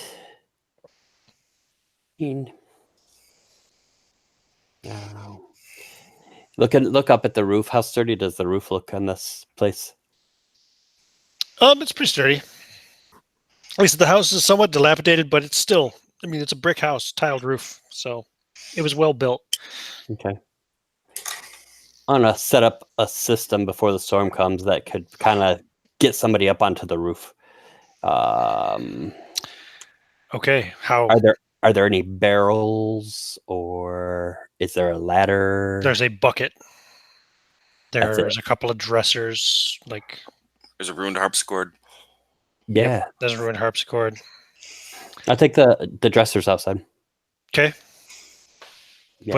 I have 100 feet of rope, and we got plenty of broken bits of wood. We could Yes. make a crude ladder. Yes. Okay. So I'll stack the dresser outside the house by the chimney. Take the 50-foot of rope. I actually have my own. And kind of just get it up Tie it and around the chimney. tie it around the chimney so that we could So it's kind of straight like down. Yeah. pull ourselves up at Sure. the last minute. Yep. Cool. No problem. You get wet. It's raining. Okay. Take a look up there. Just make sure. And on the give me a wisdom roll. Oh yes. No. Okay. Yeah, you my suck at my wisdom. lowest stat. Hmm? In my lowest stat. Absolutely. By the time you get this done, it's dark now. Dark. Okay. So you can only see in your immediate area with what little bit of light is coming out through the main room windows of the house. But yeah. Okay. Can't even really see the corn so much, you know what I mean? It's just All right. dark, like a dark wall of black, So that helps air out everything though, right? Occasionally the lightning flashes, then you can see, of course, you can see, the Ooh, yeah. corn and the... Give me Before another wisdom roll. What? Yeah, if it starts to like downpour, I'm definitely going inside. No, it's not downpouring, it's just raining. It's Okay. raining good. Good rain. I got a 10. Got a good rain and thunderstorm going on here. Bit of lightning. I'm gonna holler out to him. I'm not gonna go out there in the rain. Hey, check on that scarecrow. Something weird about him. Make sure he's where he's supposed to be. He read the stories. Oh, what did you roll, Philip? Sorry, I didn't hear you for a bit there. No, I mean, I'm not going to make it. It's not likely I'll make Okay. it. No worries. I'll say you check out him yourself. I created this rope thing. I did not realize that the classes had different experience values. They do. Okay, I had the wrong one written down. Oh. Oh, that's Now, fixed. now Colin, you know. You going to climb up there? Who wants to climb up on the roof in the thunder and lightning and rain? Not I. Well, he was the one that was telling me to check on him. I'm like, I thought you could see him from outside, just see him across the field. See who? The scarecrow. yeah, he's having like things because of he read those Okay, stories. so you I'm want to like, go have a look? Like you No, don't want to I- be able to see it when the lightning flashes I anyway. told him to check on the scarecrow and see if he's still where he was. Okay. You checked there, Philip? Yeah, you're looking for it? No, I'm like, that's just ridiculous. Okay. No worries. Okay. But then again, we're surrounded by a bunch of magical stuff. So yeah, I guess I'll glance out that way. He did put the thought in my head. Where's the scarecrow here? Oh yeah, there's a scarecrow. Give me a wisdom roll, Philip. I made it. You made it. Yes, the scarecrow is still there, but it has turned. It is now facing the house.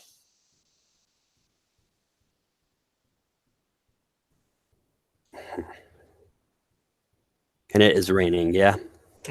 Raining, thunder, lightning. All right. That's creepy. Does it spin with the wind? Is it moving No, with it doesn't the seem wind? to be spinning. It just seems to be there. You know, the wind blows the rotten clothes up around it and stuff. You know, but All right. Slide down the rope and How Go in the tall was house. the corn? 8 to 8 to 10 feet. 10 feet. Okay. 8 to 10 feet. Yeah. Now, go ahead. Sorry.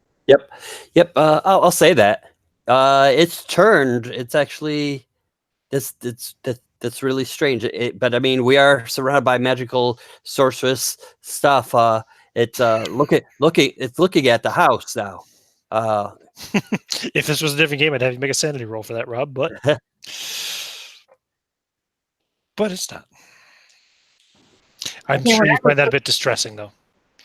When I was looking through that book, the last stories that were in the book did not seem familiar to what the guy on the floor was saying or in our predicament here. Or, in other words, my theory was that maybe the stories appeared as stuff happened around this area. So that's why I was looking kind of towards the tail of the book. You want to open it back up and look again?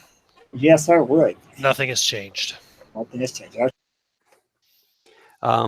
But in the spirit of that, I would try to fortify the house, close the windows, maybe put one of the other dressers against the door.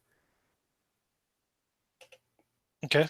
A house like this would probably have shutters that you can close. Mhm. So yeah, we'll do that. I'll start helping with that. Closing the shutter. Make sure there's a fire in the fireplace, right? We Yep. were burning Yep. stuff, yeah. Yep. Mhm. Hey, you've got a fucking useless harpsichord now. You can break Yeah. up and burn some of the wood from that.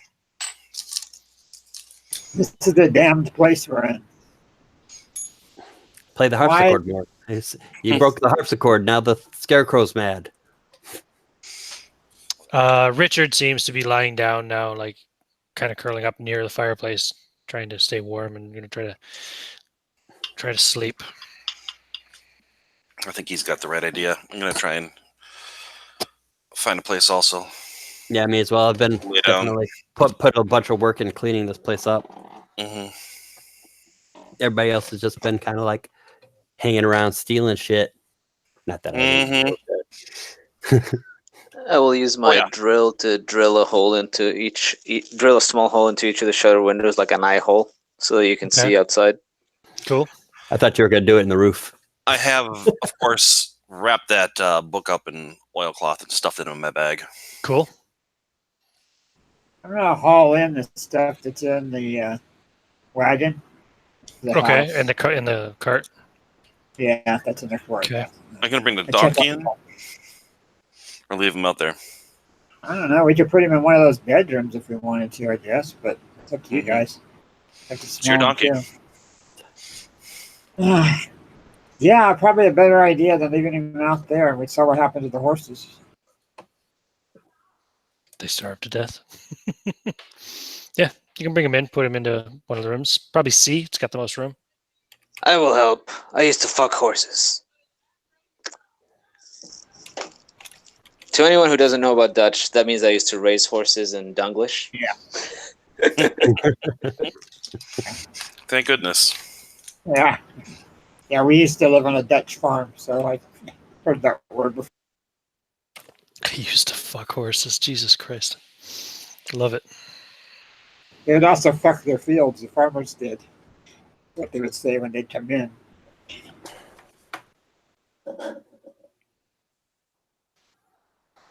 I'll put the donkey in there. Now, is it straw beds or is it some other kind of? Are we bringing the donkey inside? Yeah, there's straw beds. Everything there's is like inside? actually Yeah, I'm totally bringing the donkey inside and setting him up in the room that the guy's stomach split open. Does the wagon fit inside? the cart. Cart? You could bring it into the main room. Yeah, let's bring it Be in. awkward. See if the cart can go through the. We can use it Yeah, to bar the door as well. Okay. Yeah, that's a good idea. That way we don't have to unload it. We just bring everything in. Yeah, the beds are straw. Edible straw that the donkey would eat? Or old? It's old. Yeah. Old straw covered in yes, human, good idea. Set up the human cart near offal and the excrement. head entrance. I'll sleep with the donkey. Okay. Barbarians. So you're going into room B with the donkey to sleep, Philip? Calder? Yes. Okay. I better not hear no screaming out of that donkey now. I What realize if you- now I described room C earlier as a storage room. It's actually another bedroom. There is a single bed in there. What if you hear screaming out of me? Mhm. Oh, that's your business. And the donkeys. But the donkey's business is my Oh. So where's everybody else setting up for the night? I've got Calder in room B. I've got Richard laying by the fire in the main Could you room. put the map of the farmhouse back up? Oh, I'm sorry. I'm looking at it, but you can't see it. There you go. Awesome. Apologies. So the donkey's in C or is in B? The donkey is in B. Okay. That's what he I said. would. And those are windows. Yeah, I don't want to be by a window if I can help it. I am going to be in room C. I'm gonna lay down on the floor next to the bed by the dresser. Okay. There. Away from either window. Fair enough. Yes. Where's that guy that was? There's space under the bed. No, not really. Okay. Then I'll lay next to it. What were you saying, Rob? Where's that guy that we found here? He's can't sleeping by the fireplace, room A. Oh, he's okay. I'm gonna go underneath the harpsichord and lay down. Okay. Or the table. Is that table big enough to go underneath? Sure. Okay, I'll go underneath the table. Okay. What about you, Ignacio?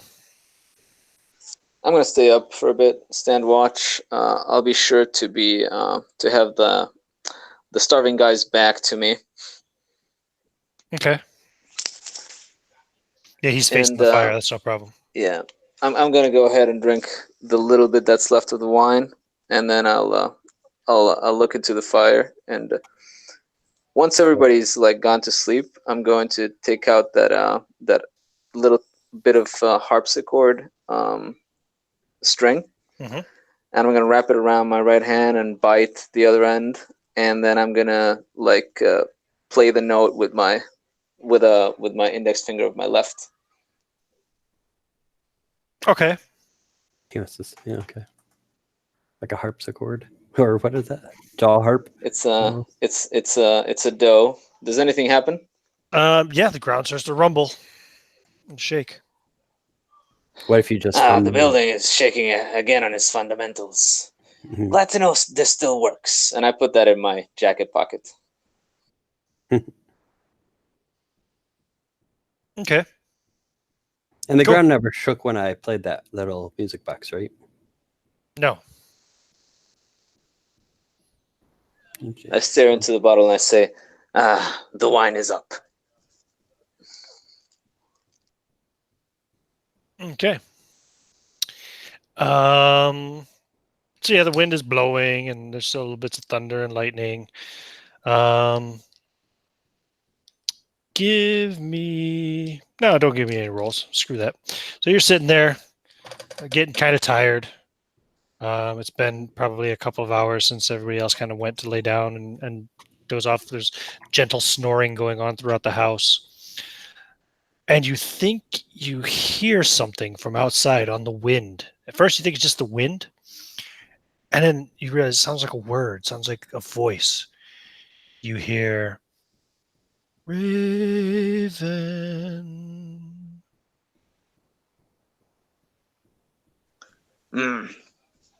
So I look over at the head entrance. Is it well barricaded by the Yeah, cart? you got the cart right up against it. Yep. Raven. So I'm gonna go and tap the starving guy on his shoulder. Okay. He continues to sleep. I grab him by the shoulder and shake him. What? What? What? He pulls out a dagger. And he swings at you. What's your armor class? 14. 14. He hits you. Slices you with I'm the sorry, dagger. that's 15. Do you still hit me? Yeah, I rolled 15. Yeah, and he has a Yep, plus that's good enough. 4. So yeah. He hits you for 1 point of damage. Just kind of maybe a cut on the cheek or something, you know? Now the monkey finally comes out the sleeve. And I unsheath my sword, not the good sword, my sword, and I try to hit him. Oh, okay. And yeah, he just swung at me. And of course, now is the time where I drop my d20 in the waste bin. That's a fumble. That's an automatic fumble. Yeah. No, just kidding. Automatic fumble. Let's see. Where the hell did this thing go? Okay, you're gonna have to give me a second. I think it's easier if I get another d20. Okay.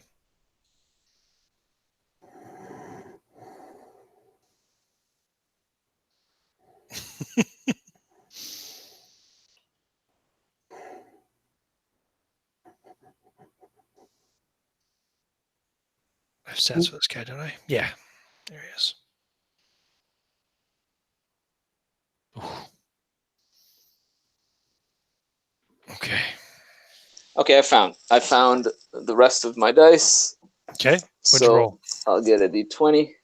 Mm-hmm. Okay, so this is an attack. I got a +1 to melee there. So that makes it. There you go. That makes it a total of 10. So I guess 10. that's a miss. Yeah, you miss. He like kind of moves aside a bit and puts his arm up and kind of deflects your wrist. Oh, no, I'm sorry. You startled me. What the hell's going on? I was trying to wake you up. Did you hear the commotion outside? What commotion outside? He listens carefully. Do you also listen carefully? Absolutely.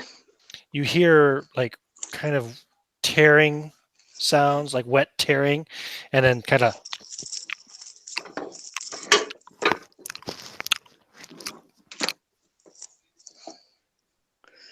what the hell is that? I think something's eating the horses. He looks at the window that's shuttered, that The bodies I are drilled a hole in it. right outside him. There, go and take a peek. Tell me what's happening. No way, man. I'm not. No. He's just like huddling up by the fire, holding his dagger in front of him. You be careful with that thing. And I go and look out the little hole. Okay. Sanity check.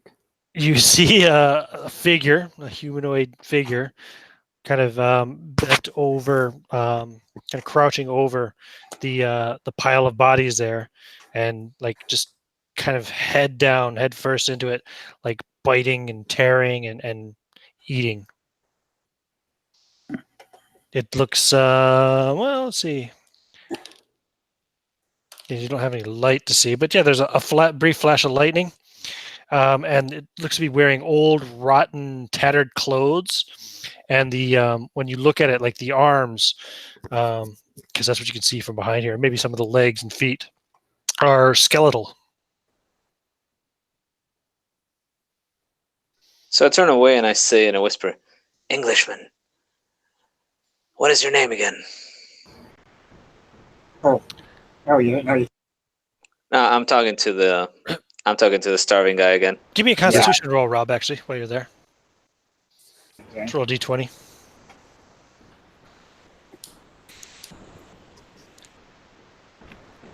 Because you are sleeping in this room. Rolled a 2. 2? Oh yeah, that's a success. You're going to wake up from all this commotion now. As he goes, Richard. What's going on? Right, Richard, there's some kind of wild animal outside. Looks like a wolf or something. He's eating one of your friends. If you still want to take the body back to England, then I suggest you go and scare him off. It's just an animal. Just wave your hands around. I know about that. I used to have a farm where I would fuck horses. What? We had horses, animals. We know about these things. Sometimes you get a fox. It wants to eat the chickens that you fuck, and then you go and wave your arms around. It runs out. You Just fuck chickens and horses? Listen, if you don't scare the wolf away, then there'll be nobody to take back to England, like you wanted. Now it's raining outside. Why don't you do it? You're in better shape than I am. Oh, come now, man. They're your friends, not mine. All right, well, give me my sword back and I'll do it. I don't want to do it with this. He holds his little dagger up. I told you, in it's case just it an attacks animal. me. All you have to do is wave your hands around. What if it attacks me? Wolves, they attack men sometimes when they're starving. I'll give you my sword then. I don't want you to damage this one. Fine. He takes it and he goes, do I have to go out there or can I just do it from the window? Oh, no, he won't be able to see you. We shuttered it. You see, you have to move the cart a little bit away from the head entrance, and you go around, and then he goes over. Scare it away. So you're witnessing this conversation, Cole. This man goes over to start to move the cart away from the door. Hey, what are you moving the cart for? There's some kind of animal out there eating my friends. I have to scare it away. Yeah, it's like a wolf or something. Your friends are dead. I don't want to leave their bodies that way. No. Here. He pushes the cart. I'll get right behind it to push it right back as soon as he goes out the door. I help him. He goes out the door, walking off, and you hear him go, Hey, get away from my friends. Hey, ah! You just hear like wet ripping sounds, and his scream is choked off. So immediately I pick up my sack from the floor and I go wake up the other two in a big hurry. Yeah, at this point, actually, they're going to wake up from the sound, the screaming outside. So they'll be waking up as you go to the rooms. Come now, friends. Now the monkey comes out of the sleeve. I created a distraction. We should make a run for it. Get the donkey. How are we going to go through the cornfield? It's sealed up. There's no path. And the story was that we all get on the cart, and the donkey pushes through it. It's just corn. If it grows back behind us, that's fine. We're still making progress. We can't stay here forever. We can't eat You gotta move Richard. quickly if you're gonna I think try- he might be already dead. Yeah, I start moving the cart out of the way and getting it in position. Do it for the daytime, not the nighttime. That thing that's out there, I heard some noise that did that noise. It wasn't making that noise this morning or this afternoon when we were here. Then waited till dark. So Look, man, it's distracted. How long? That's the case. Long enough to get the donkey set up, maybe.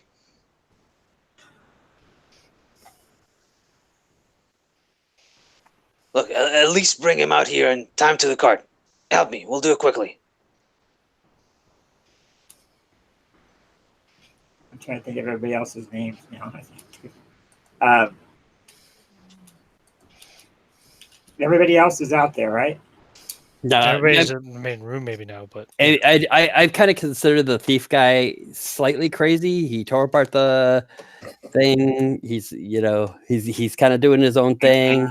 Like, it's not a bad idea, but it's not a plan because he didn't involve all right, anybody. well, he's got the donkey now over there and tied up to the cart, and he's opening the door. Hey, no. Don't take my donkey and tie this cart until we get a consensus of everybody. All right, he's gonna try to stop you. Okay, so no, I'm not going to fight them. I mean, there's three of them to me, but I'll try to argue my point. I'll say, look, he waited inside the house and did nothing.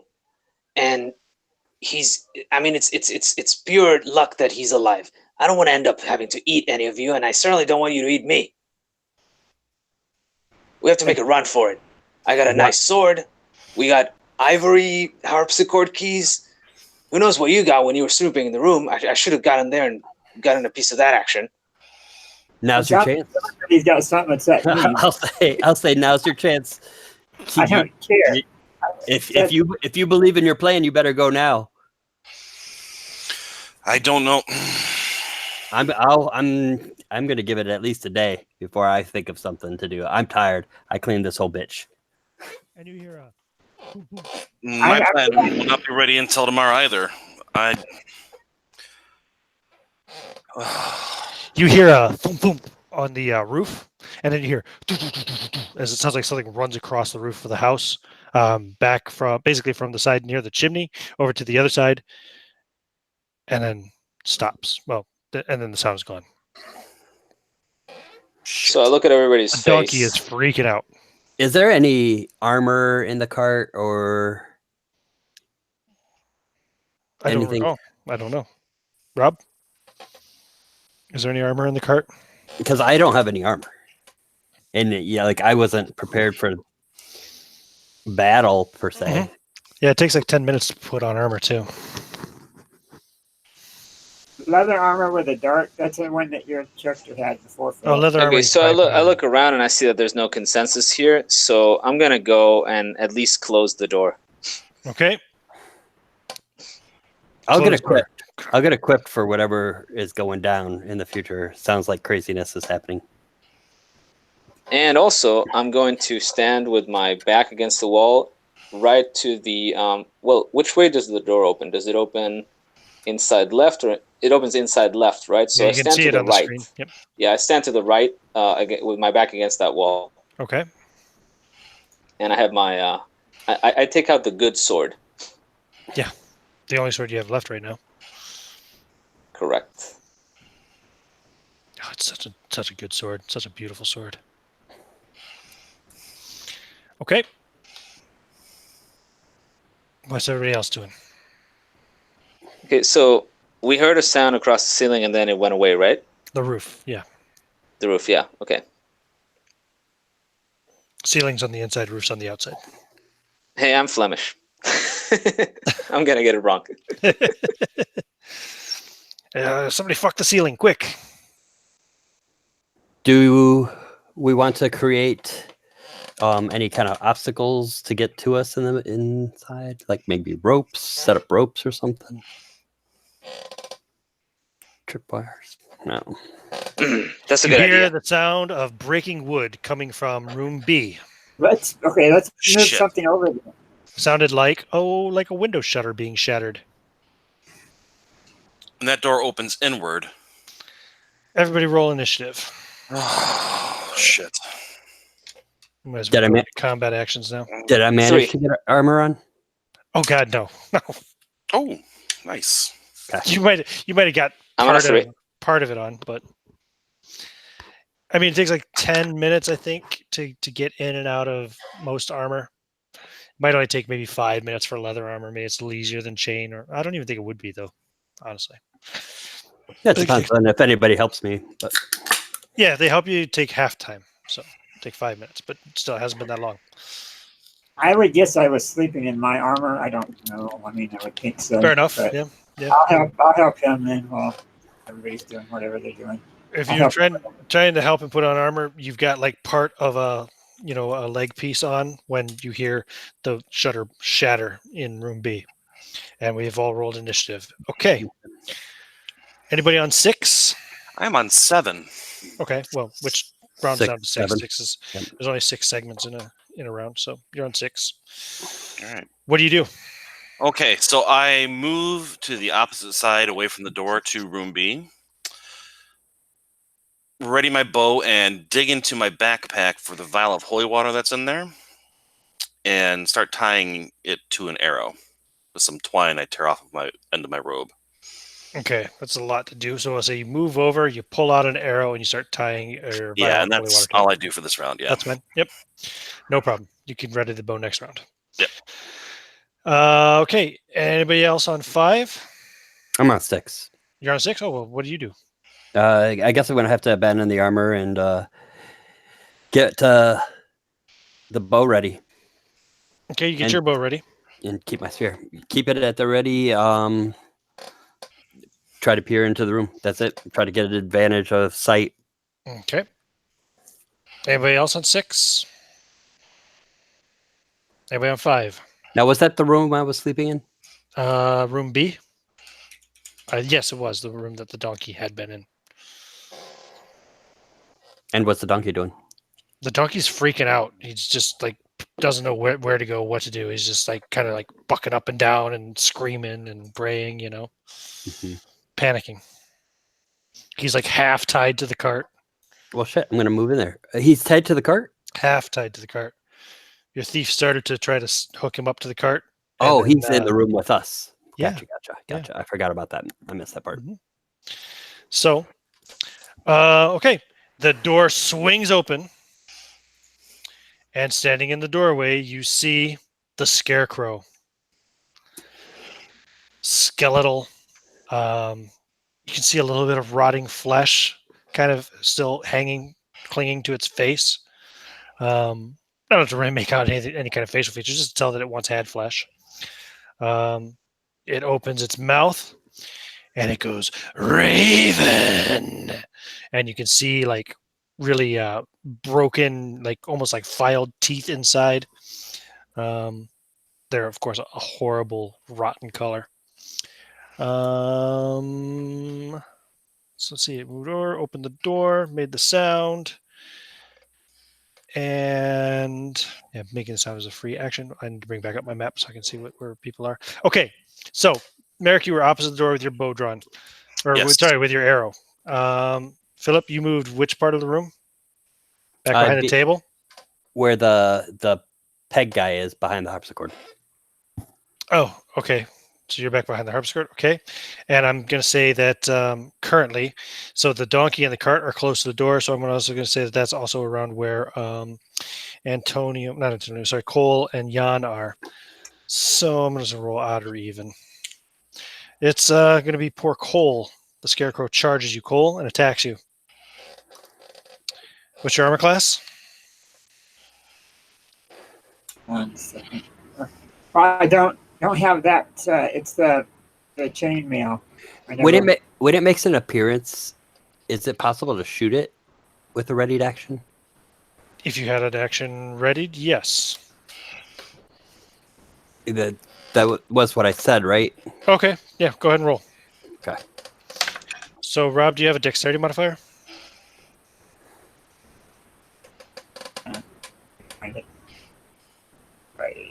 I got a 17 with my ranged attack bonus. Okay, yeah, the arrow sticks right into its heart. It doesn't seem to even notice. Okay. No, I don't have a dexterity modifier. If it only had a heart. If it only had a brain.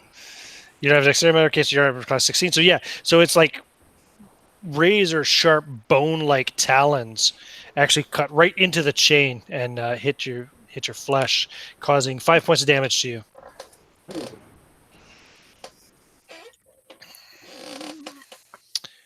And anybody on 4? 3. I'm on 3. Okay, you're next. Okay, so it's standing and it's clawing at Cole, right? Yeah, it's real close to you. Okay. Yeah, I wanna kind of run around it real quick and try to stab it in the back with my rapier. Okay, roll to hit. Let's see.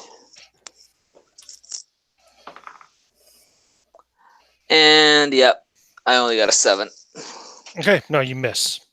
It just kind of like sidesteps your attack preternaturally. It's really quick, surprisingly quick for a skeletal scarecrow guy. And I guess, Rob, you're the only one left to go, so it's your turn. Okay. I'd like to try one of the pistols. Okay, pull out the pistol. Point blank range, I guess, since he's that close to me. Yeah, give me a 20 d20 roll. It's a missile attack roll, you know. Ah, shit, I know what I should have done. Oh, well. I rolled a 4. 4. Oh, roll d10 for me, too. Okay, D10. Got a 5. That's a flintlock, too, right? Yes. Cool. Yep. Okay, so it does fire. Boom. You level it at the scarecrow. Pull the trigger. The scarecrow turns its head to the side real quick, and the bullet whizzes past it and hits the oh no, that dresser's gone. Hits the wall anyway, which would go to room C. Wood splinters. Oh, it's a brick house, isn't it? Sorry. Yeah, there's a powdering of brick where the bullet hits it. Okay. And it's next round. Everybody roll a d6 for initiative. All right.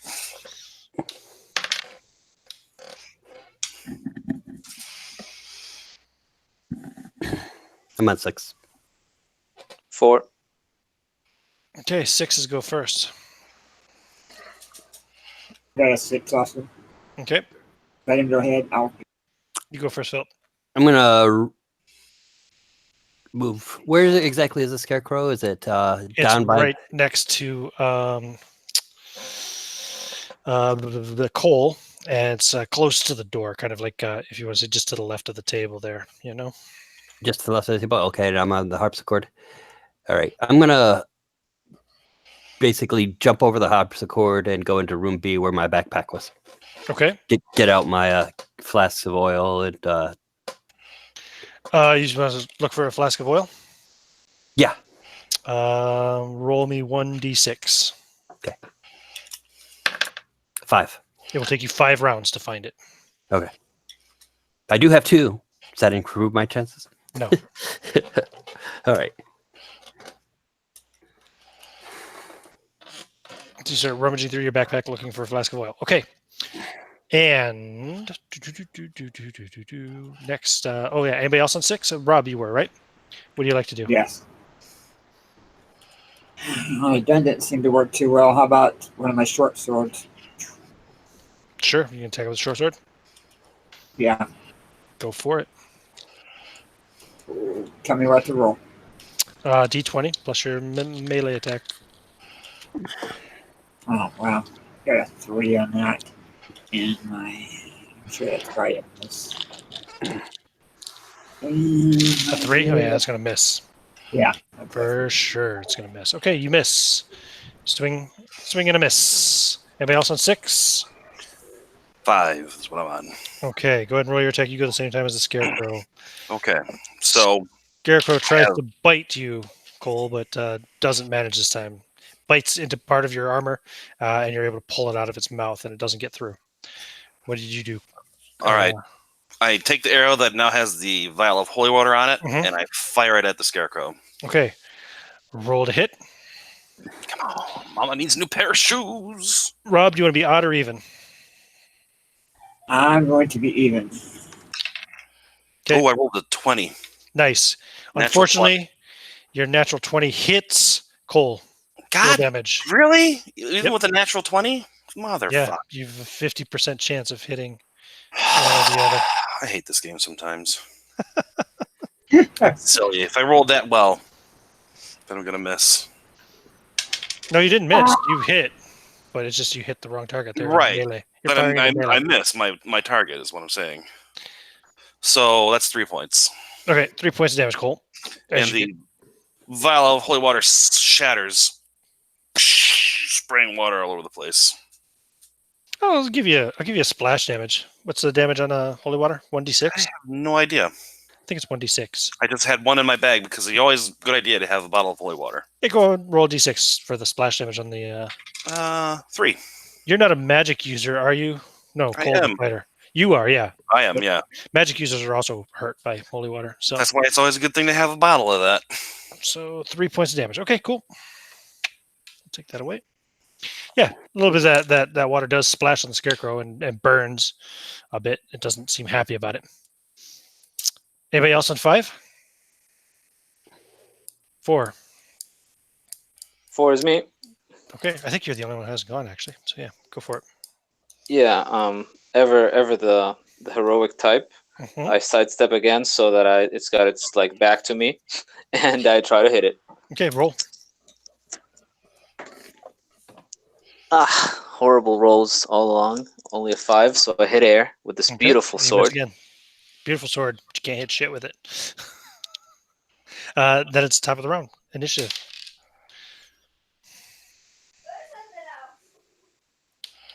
Four again. Okay, scarecrow's on 6. Anybody else on 6? I'm on 6. Okay. So go ahead and make your attack same time as Scarecrow. Scarecrow bites. This time bites into the flesh on your neck, Cole, for 2 points of damage. As it's worrying at your neck a bit, giving you a undead Scarecrow hickey. And it's your action simultaneously, Calder.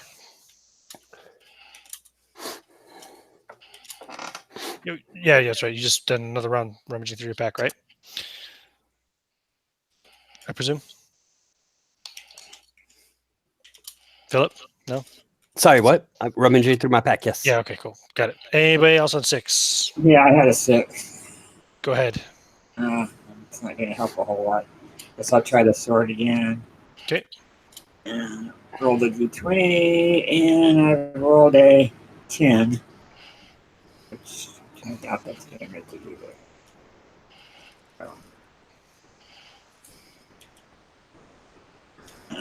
Trying to find my character sheet. It says. I think you're a 3rd level fighter, right? Yep. What's your strength modifier? My strength modifier is. That would be it. Yeah, there's no modifiers. Okay. Wait. Strength, I did get a +1. Okay. Yeah, so you hit. Give me damage. Oh, good. Okay. And damage is the D. 1d6, I think, for a small weapon. Yeah. 1d4 for a minor weapon, right? Okay. You rolled a 6. Got a 6 on the D6. Okay, cool.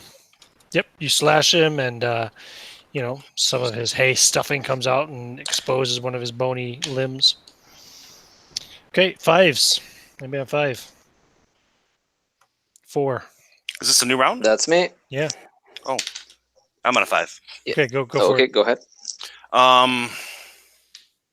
Did not realize it was a new round. Sorry. Hold on That's here.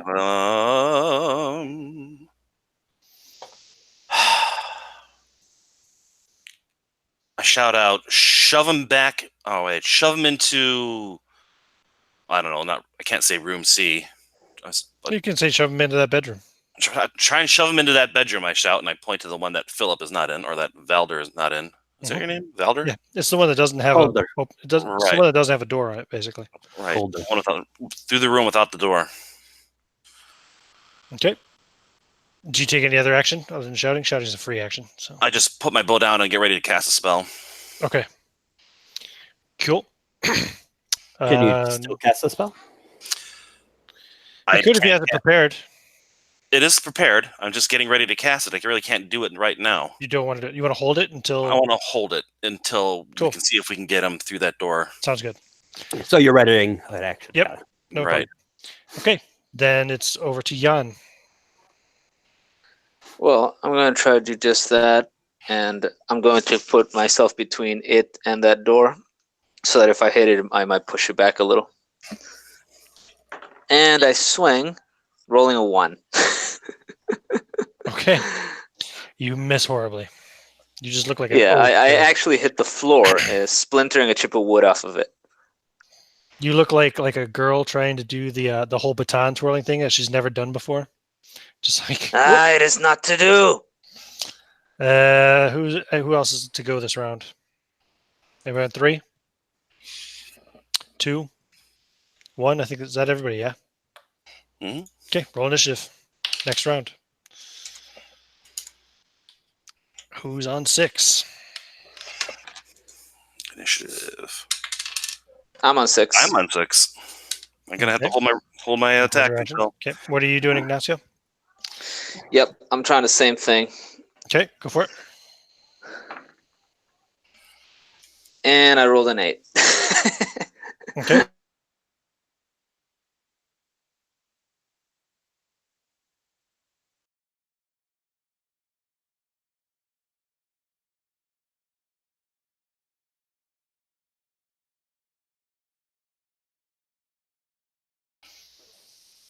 No.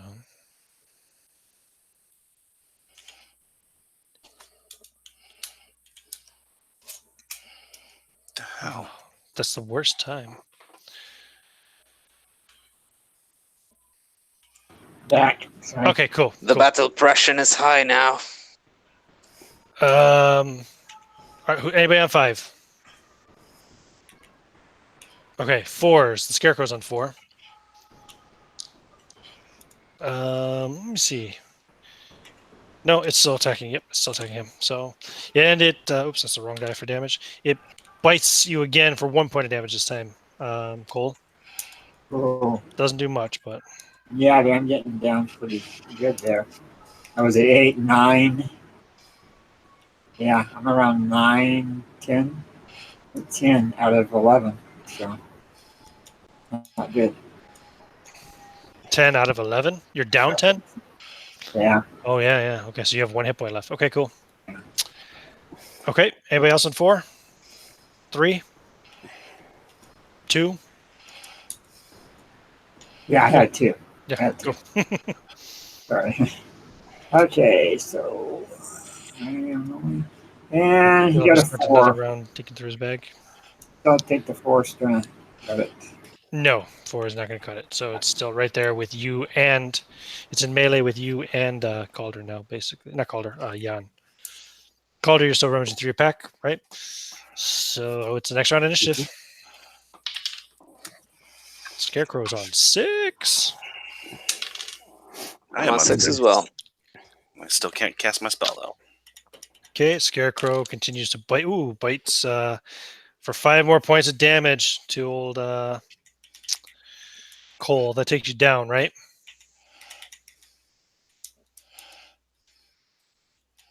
Go ahead and roll me a d20, Rob. See what happens to you. Is he still there? Did we lose him again? He's muted.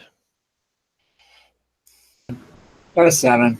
A 7 on a d20. That is going to be a leg wound. So this time it like drops down and it bites your leg and takes you down. That is going to be infected. You will not be able to heal over 1 hit point for the next day, next 24 hours. And you'll be reduced to half speed for the next 6 days. Okay, but currently you're unconscious. Yeah, I'm over. And now. who else was on 6? I think you were, Ignacio, yeah? And I know I the am wizard is now. ready to action. My conventional fighting here is not working at all. Now the donkey's still there. It So is. what I want to do now is the donkey wearing a saddle? I imagine not, right? No. Well, we'll have to improvise. So I'm gonna climb on the donkey You're riding bareback? and yep, and I'm gonna cut the one side that of the rope that's holding him to one side of the cart with my sword, Sure. and I'm gonna try to pull the donkey around and push him into the scarecrow. Oh, okay, cool. Just give me a d20 roll. All right, that's an 18. An 18? Okay, yeah, you charge the donkey right up into the scarecrow, knocking him back. Okay. As soon as he does that, it's knocked back into the room. Yeah. I cast. What the hell's the name of it again? I don't know. Force of Forbidment.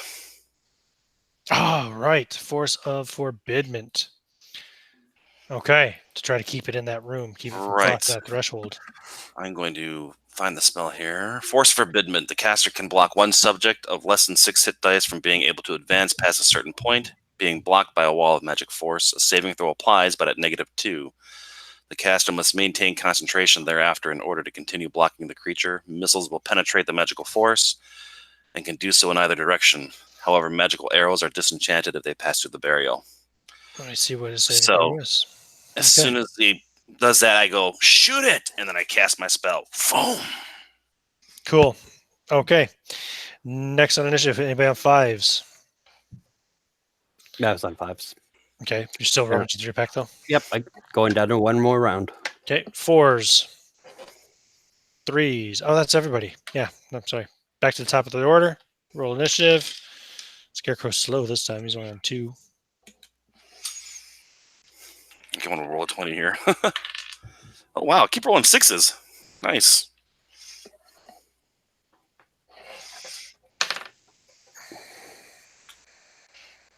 Okay. 6s. I concentrate. Okay. 5. 4.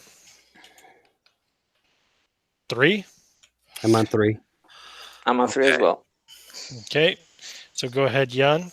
I know this is the I don't last have one. any. I don't have any missiles besides. I imagine that I tied my sack to my belt or something. I have my sack, but I don't want to get off the donkey until we're safe. So what I'm gonna do is I'm just gonna try to keep this donkey still, and I pull out of my sack an iron spike and I throw it through the magical force field at the thing. You throw an iron spike at it. Okay. Yeah, Roll to hit. I don't have anything else. Roll to hit. Okay. And even with my +2, that's a 3. So I imagine the iron spike just clangs on the floor. It actually bounces off the door frame. Doesn't even go into the room. Well, that's Okay. good. It doesn't go into the room. So Phil, that was your last round of searching, right? You find a flask of oil. Just one? Yes. Oh. Okay, so I'm getting the flask of oil. I'm running into the room, get a torch lit. Okay, you can do that next round. Yep, you can get the flask of oil and run into the room this round. Yep, I grab a torch out of the cart. That's my goal. Light it in the fire. So I think that's everybody, right? Back to the top of the order. Okay. No. The scarecrow didn't go. Hold on. I got to roll a saving throw. -2. No, he tries and realizes that something's holding him back. He can't get across the threshold of the door. And he's looking confused, like, what the hell? He's feeling this force wall. So now it's next round initiative. Yeah, there we go. Scarecrow's on 6, so I'll just roll again for him. No, again, he fails saving throw again, is unable to pass. Will he get a saving throw every time? I believe it says he can do it. Let me double check. That's a good call. I think he can make it every round, but you might be right. It's your spell. I don't know. It just says a saving throw applies, but at a -2. The caster must maintain concentration thereafter in order to continue blocking. If I stop concentrating, it'll last for 1 turn. according to the description.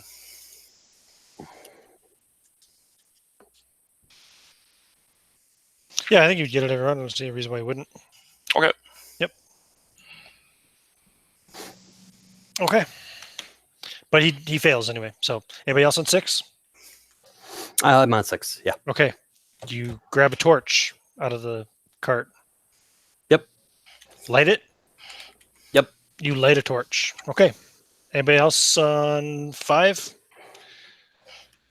4? 3? I'm on 3. All right. Come on, Jan. Okay, so I take the empty bottle of wine out of the sack. I say, the wine is up. And I throw the bottle at it. Okay, roll to hit. Another 1. So yeah, the bottle shatters on the floor, I imagine. Yeah, it does indeed. And that's everybody this round again, right?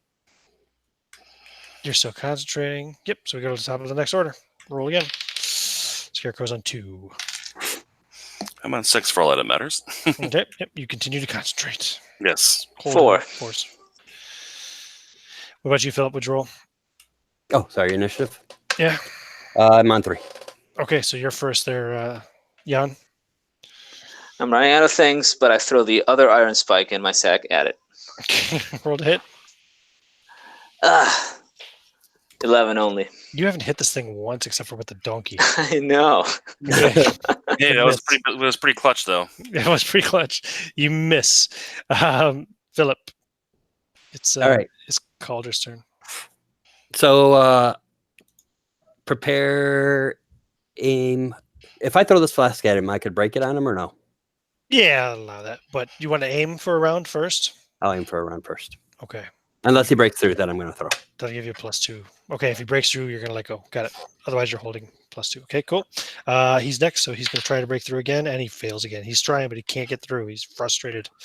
He's looking at you. He's looking at Cole lying there on the ground, bleeding from his neck and leg, and he's just frustrated. He can't figure out why he can't get through this this magical force wall. And it's initiative again. Okay, and he's on 6 this time.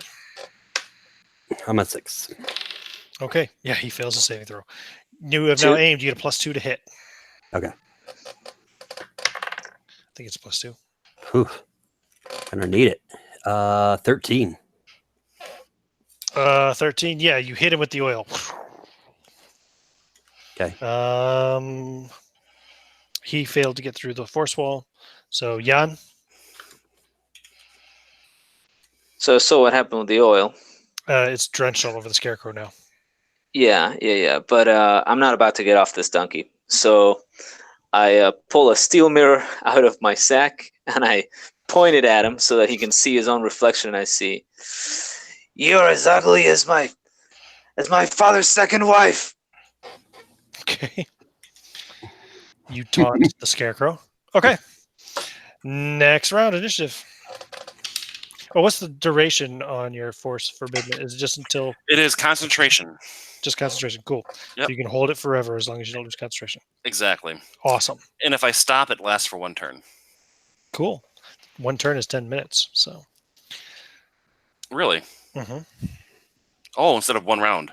Yeah, a turn is 10 minutes. I didn't realize that. Yes, it's 1 turn per 1 turn per level, or until concentration ends. So I'm just going to concentrate because there was really not much I can do. Okay.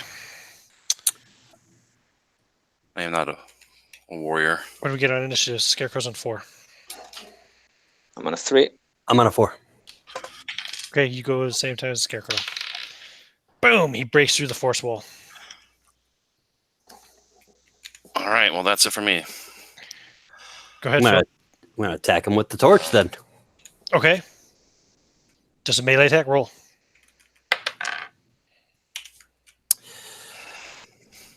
15 or 18. Yeah, that's a hit. Boom. He goes up. Roll d6, please. 6. Nice. Okay. Boom. That's 6 damage right away. He goes up in flames and he turns and he smashes into the door. Yeah. Smashes through the front door and runs, burning and screaming into the corn. I suppose now would be a chance we could run.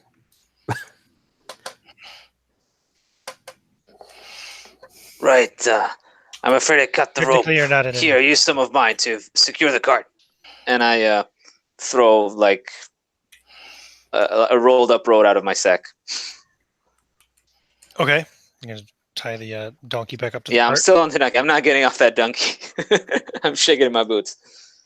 Phil, Is roll the another cor- D6 for me, too, by the way. All right. Is the corn catching fire? No, just Okay. soaking wet. Oh, 6. Cool. Okay. It's soaking wet. It's still raining outside. And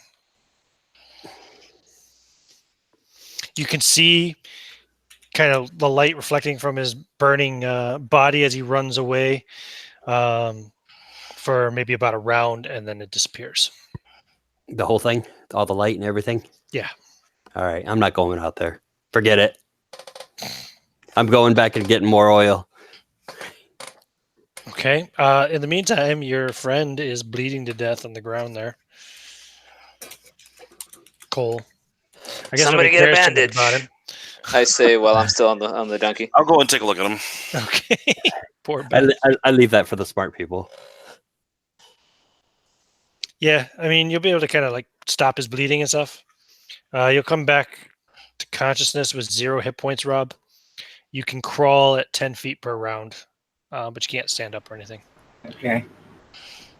Everything hurts. I'll pretty much ask him to kind of scoop me underneath the table or something like that.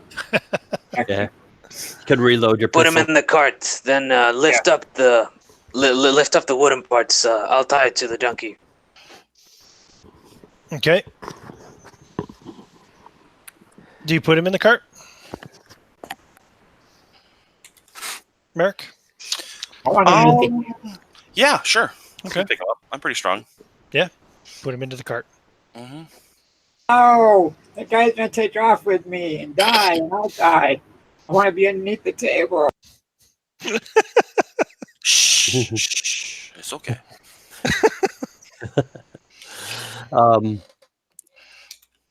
Resumed. You will be all right. I wish you, from the bottom of my heart, a pleasant period. Yes, thank you. I saw how pleasant the other guy that was wounded had it with you now. I guess, I forgot all about Richard while this was all going on. He was just cowering in terror. Oh, he's dead. Oh, yeah, he is dead. That's right. Sorry. I didn't forget about him. Yeah, you sent him out to his death. Never mind. Yeah. He Well, could have or is rewarded he that. dead? Could have rewarded us a lot of gold. Oh, That's that's right. I will actually get off the donkey and go see if I can get my regular sword. I don't want to damage this thing. I'm not very good with it. Give me a D20 roll. Unless the body's in the corn, then there's no way I'm going near it. Okay, a D20. Mm-hmm. That's a 19. I'm guessing that's higher than your lowest skill, low stat. Yes, indeed. Yeah, it's in the corn. Yeah, then there's no way. I just see like the two legs jutting out In of fact, the you corn. don't even see it. You just see a trail of blood. Right. Yeah, no, I go immediately back in the house and help secure the donkey to the cart. Okay. So you're securing the donkey at the cart. What's anybody else doing? Jan, you would see I will though. recover my 2 iron spikes. I'm Also. putting the armor on. That'll take 10 minutes. Jan, you probably saw that I had a nice long sword that was in my possession, so you could take it if you wanted to. Flask You of will be oil. needing this for the moment, my friend, and Ian. I take it. Yep. Okay. Flask of oil first. Do I need to Okay. roll for rounds? No. Don't worry. You got plenty of rounds. Okay. You got plenty of time right now. You're not in combat.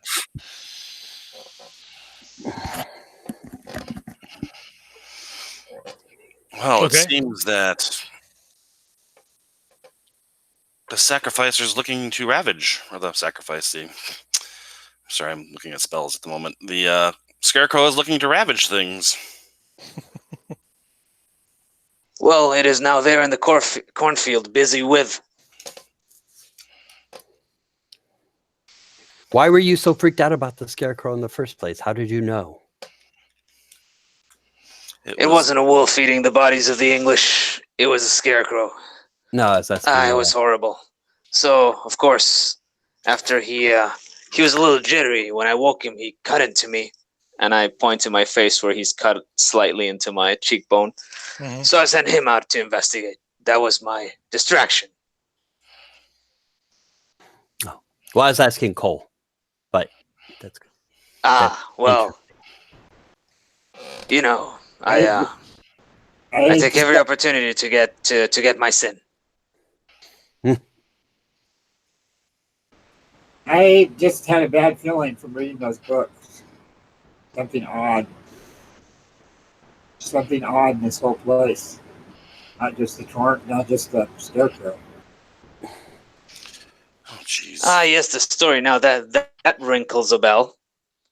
Oh, we never The read it. scarecrow was like the story you read, right?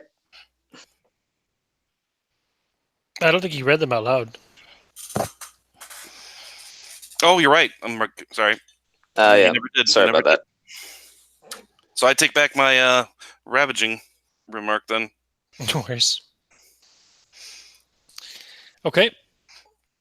Who's this So, creature that's taken over my speech patterns? I see got you the all get in donkey the set up. cart. I ride the donkey, and we try to make it through the corn.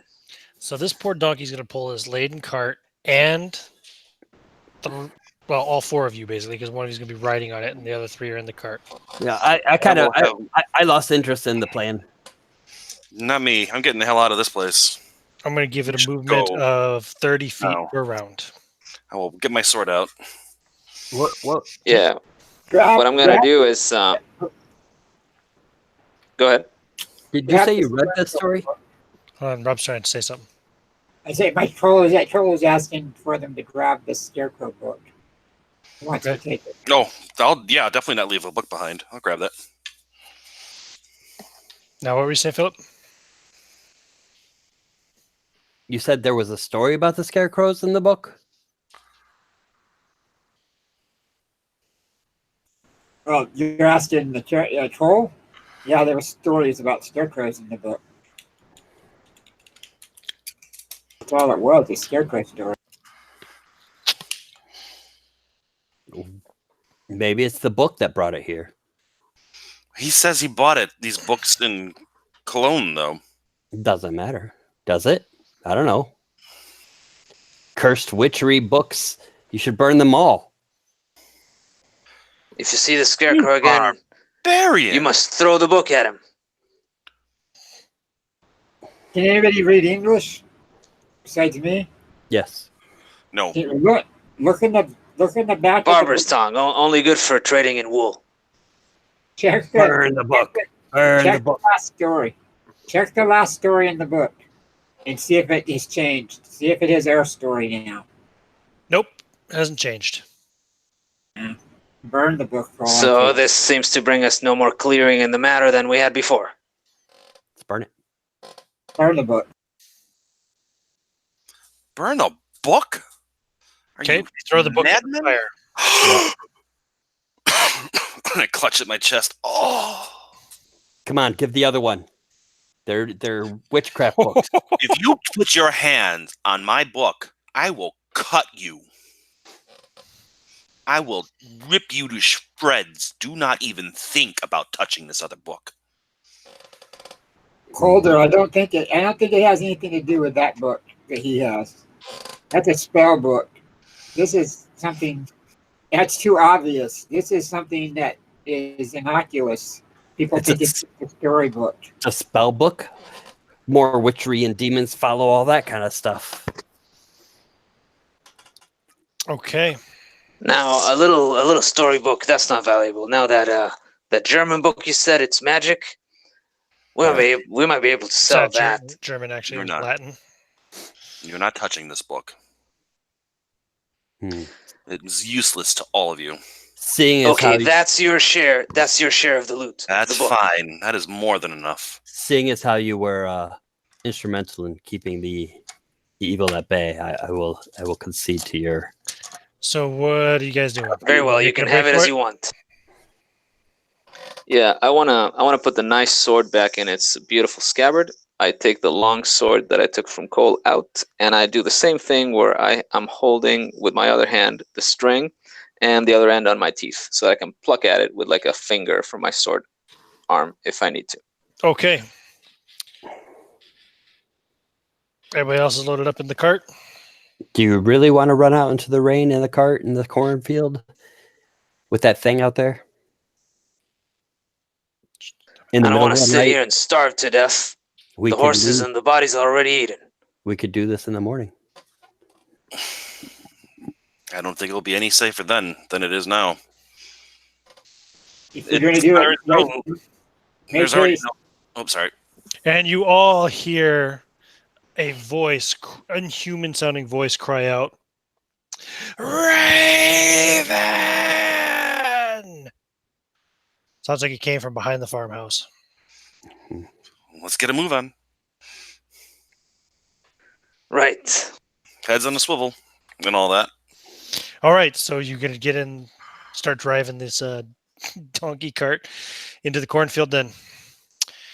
Absolutely. Okay. As you get the first 10 yards. Taking periodic glances behind. The first 10 yards in. You will see a huge barbed tentacle lash up out of the ground and attack the donkey. Now, how many hit dice does this thing have? Okay, it hits the donkey. Somebody roll 2d8. Go ahead, Rob, it's your donkey. Roll 2d8 for me and give me a total. Okay. I'm going to say the 2d8. donkey. We're going to give the donkey 2 hit dice. 2d8. I rolled a 5 and a 4, 9. So it has 9 hit points. Okay. It tears off a large chunk of flesh from the donkey. The donkey screams but keeps on pushing forward, panicking now. And then the tentacle disappears back into the ground. That's a good ass. Next round. 10 more yards. You're only 60 yards from the edge of the cornfield, you think, as long as you keep going in a straight line. What happens if you pluck that string you have there? What are you saying? I say between Tentacle like holding comes it between my Again, teeth. swings at the donkey, but misses this time. The donkey, surprisingly, is not struck the second time. I pluck the string. You begin plucking the string, and the ground begins to shake. Let me Get see down, here. don't fall off the cart. 1d4. Two tentacles in the next round come up. One rips the donkey in half. Second tentacle. The second tentacle actually lashes onto one half of the donkey and drags it into the earth. What do y'all Were do? you on the donkey, Jan? Well, I fall to the floor. You were on the and donkey. Sorry, hold on. I was you on were the donkey, yeah. No, the second tentacle hits you for 7 points of damage. Sorry. Ouch. And yeah, you're now on the ground. The donkey has been ripped in half. Yeah, I cart is know not what I'm moving going to do anymore. next. I certainly know what I'm doing next round. Next round, I guess you can roll initiative now. This is Okay. an initiative scenario again. Yep, I'm on a 6. Okay, what are you I'm doing? on 6 as well. I am standing up and running to the other edge of the cornfield as fast as I possibly can. Okay, what's your encumbrance level right now? My encumbrance level is only 1 pip. Okay, so you can run how far? Let me check really quick. I got the book right here. Movement. So, movement and encumbrance. Unencumbered, running 120 feet. So you can run 120 120 feet, feet. That's 40 yards, right? Yeah. Okay. Yep. You run. Cool. You Yep, are top 10 speed. yards. You're 10 yards from the edge. Okay. You're also on 6, Philip? Yes. What do you do? I guess I'm gonna follow him. You also Gonna run. Yeah, Okay. I'm gonna grab What's that your spear. encumbrance level? Good question, because I don't have that character sheet put out. I have a spear, bedroll, flask of oil, torch, scroll case, that music box. That is an encumbering item, yes. That's How much do you weigh, Rob? my quiver on my back. Yep, that's an encumbering item. That would be it. Okay, so, and what kind of armor are you wearing? The leather. None. Oh yeah, leather. Okay, that's fine. Yeah, so you're also at the same speed. Okay, you run. Make sure you keep note of those things that you have on you, because everything else you're leaving in the cart, I presume. Some of it's in the cabin, but Okay, right. Well, okay. So you also run. You're also 10 yards from the edge.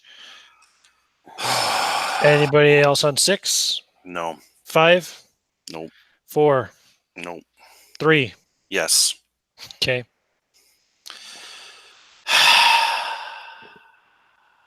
Well, I've only known this guy a short time. And, well, I had this awesome book that I can't let go to waste, so I book it. Sorry, Okay. Rob. oh shit! I forgot we would be leaving Rob, huh? Yes. Okay, you're running. It's okay. I got a sword already. What's your what's your encumbrance? I only have 1 pip, so I'm at 120. Okay, so you're also 10 yards from the edge. Mhm. Now, the creature, let me just double check this, but it's enraged. How long does that last? The harpsichord.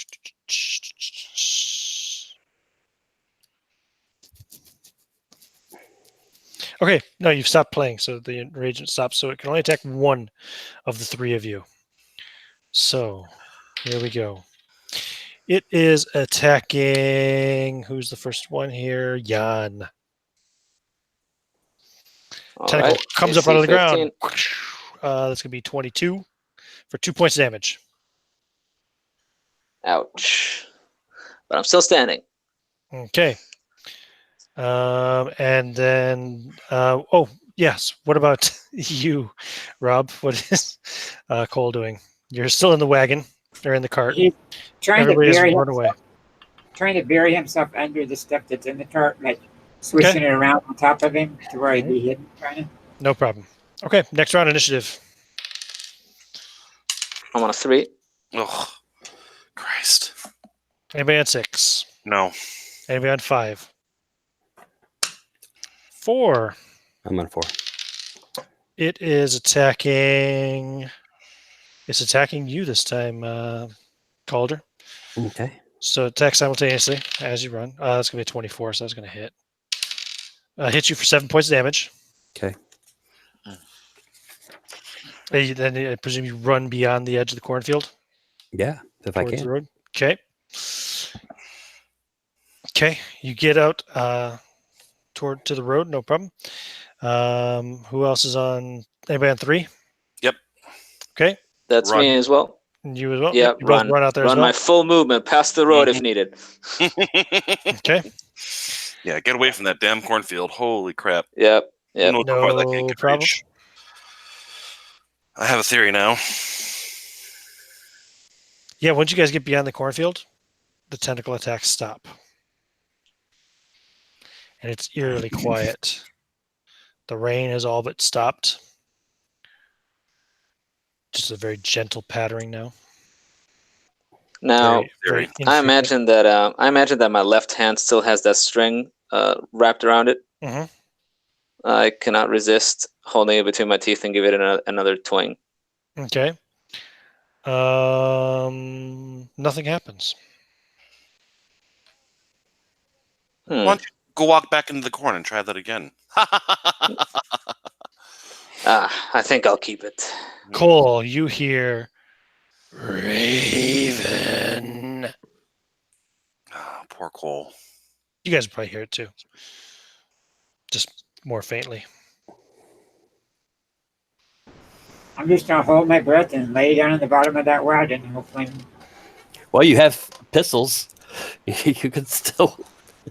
You will That's hear. You will hear eventually the scarecrow approaching. Okay, well, I think Raven. What are you gonna do? sit there with one pistol in each hand. Okay, and as soon as it comes in sight, blast it. As soon as he's like point blank range, yeah. Okay, you get one shot. Roll a d10. D10, and I rolled come on, baby. A 10. Okay, the shot goes off. Roll a d20 to see if you hit. I'll give you +2 to your attack roll. Cat, get the fuck off my Rolled it. TV. Rolled a 10. You rolled a 10. Yeah. He's a fighter. What's your missile attack modifier? Should be +4 for your level and plus your dexterity modifier. I think you have none, so it's +4, so that's 14 and +2 for point blank. It hits. Oh, good. Roll a d10 for damage. And armor reduction if that applies. D10, here it goes right now. Let's see. 7. It doesn't. Scarecrow has no armor, but that's okay. 7. Okay. So the Scarecrow pops up, Raven, and you lower the pistol, and you shatter the skull, and the rest of the skeletal body just falls to the ground, Nice. and it's quiet. Cool. Oh, you only have 3 hit points left. I'll holler. It's clear. It's clear. You're not gonna Don't move! I shout out. There's still. I pull out from my sack a little whistle, and I blow on it, and then I say, "Follow this sound out of the corn," and I blow on the whistle again. No! There's still the tentacles. I can't move. You can crawl 10 feet per round, but yeah. Yeah. You're what were you, 5 rounds away? So that's 5. That's 50 yards. So yeah, you're currently 150 feet from the edge. It would take you 15 rounds to crawl out of there. Yeah. I'm just gonna lay here. We'll come for you in the day. Yeah. Okay, Exactly. sure. Uh-huh. Okay. Let's fast forward to whenever anybody decides to do Yeah. anything. Do you I go want to for it? sleep. I want to get some sleep. Okay. You can find a place away from Can the I- cornfield to. Yeah. Bed down. Can I get at least 6 hours? Yeah, why not?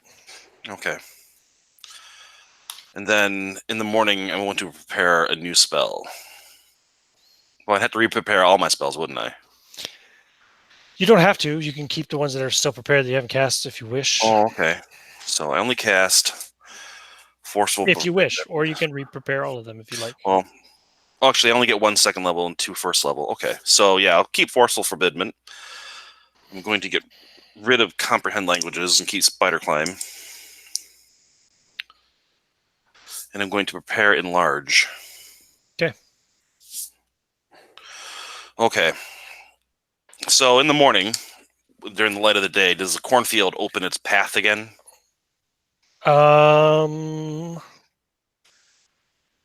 Yes, it does. Okay. And you notice the Scarecrow is back up on the post. Yep. Now, the 3 of you guys did get some sleep. Were any of you below half your hit points? I was, so I take it I recover none. You recover none then, correct. Nope, I wasn't even hurt. Okay. No, that's good. You're good, so you can recover 1 hit point, Philip. Okay.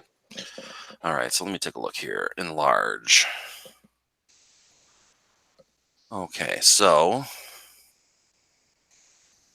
let's see here. 20% per caster level. Okay, so that's a 60% increase in size Okay. with an equivalent increase in like strength and hit points, I believe. So let's see here. I think there's an increase in damage, and it would stand to reason that you would Yeah. also get be able to run faster Right. or something. Corresponding increase in weight and damage done of a single object or creature that is in visible range. Okay, so All right, so you guys are both been hurt, right? Oh yeah. All right, so I'm gonna. Cole, where are you? Can I see the cart? Roll d20. All right. 4. What's your lowest stat? I think it's 10.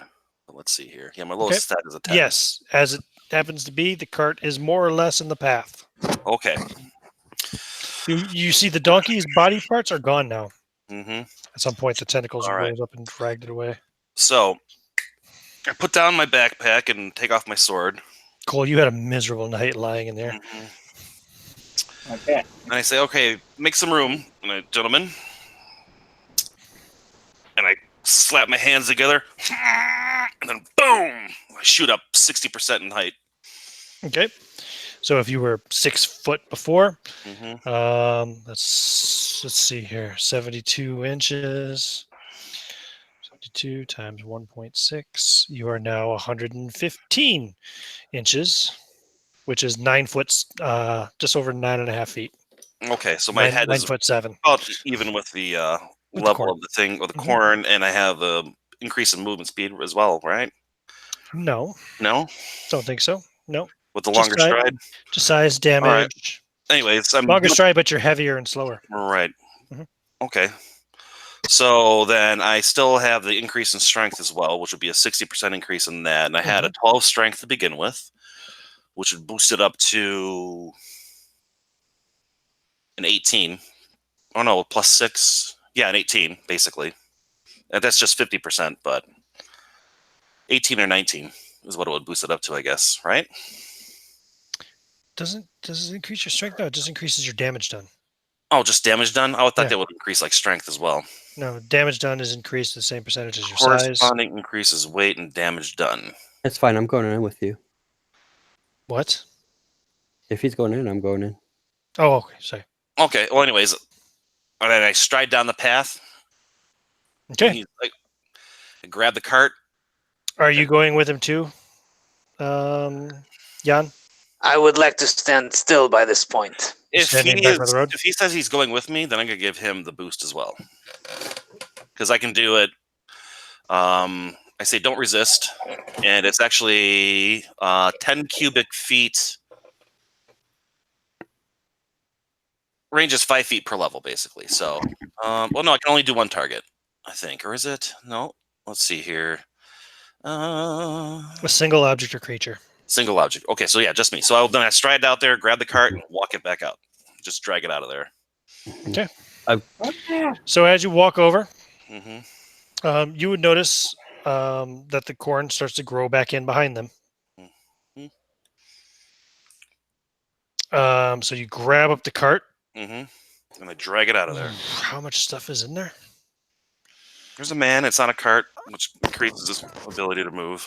I think you're gonna have to. Yeah, you're gonna just pull it, right? Right. Right. Okay. I'm not going to carrying pick it up. Yeah. For a I'm gonna second there, I was grab thinking. Okay. grab the leads and just yank it out, drag it out of there. Okay. So Yeah, I have this is going to torch. count And it as lasts for 3 turns, this spell, unless I cancel it. with your bonus strength. I'm going to count this as medium encumbrance. So what's the rate of Medium is movement? so it'd be like heavily. That's 60 feet running. 20 feet per combat 60 round. feet is what? That's if I was 20 running. yards, right? Yeah. Okay, and he's 150 yards from it. So it's gonna be 8 rounds. All right. Okay. And if I help, If you help it, I'll move it down on encumbrance level. Okay. So that brings up to 90 feet, right? 90 feet per round. Okay. So let's see, that's 90 feet per round is 30 yards. So that'd be 5 rounds you need to get out there. Yep. Okay. So basically, Seeing he's the pulling it, corn you're pushing it. grow back from the seeing the corn grow back from the road, I put my hand up to my face and I say, that is the egg of Columbus. Okay, first round, roll initiative.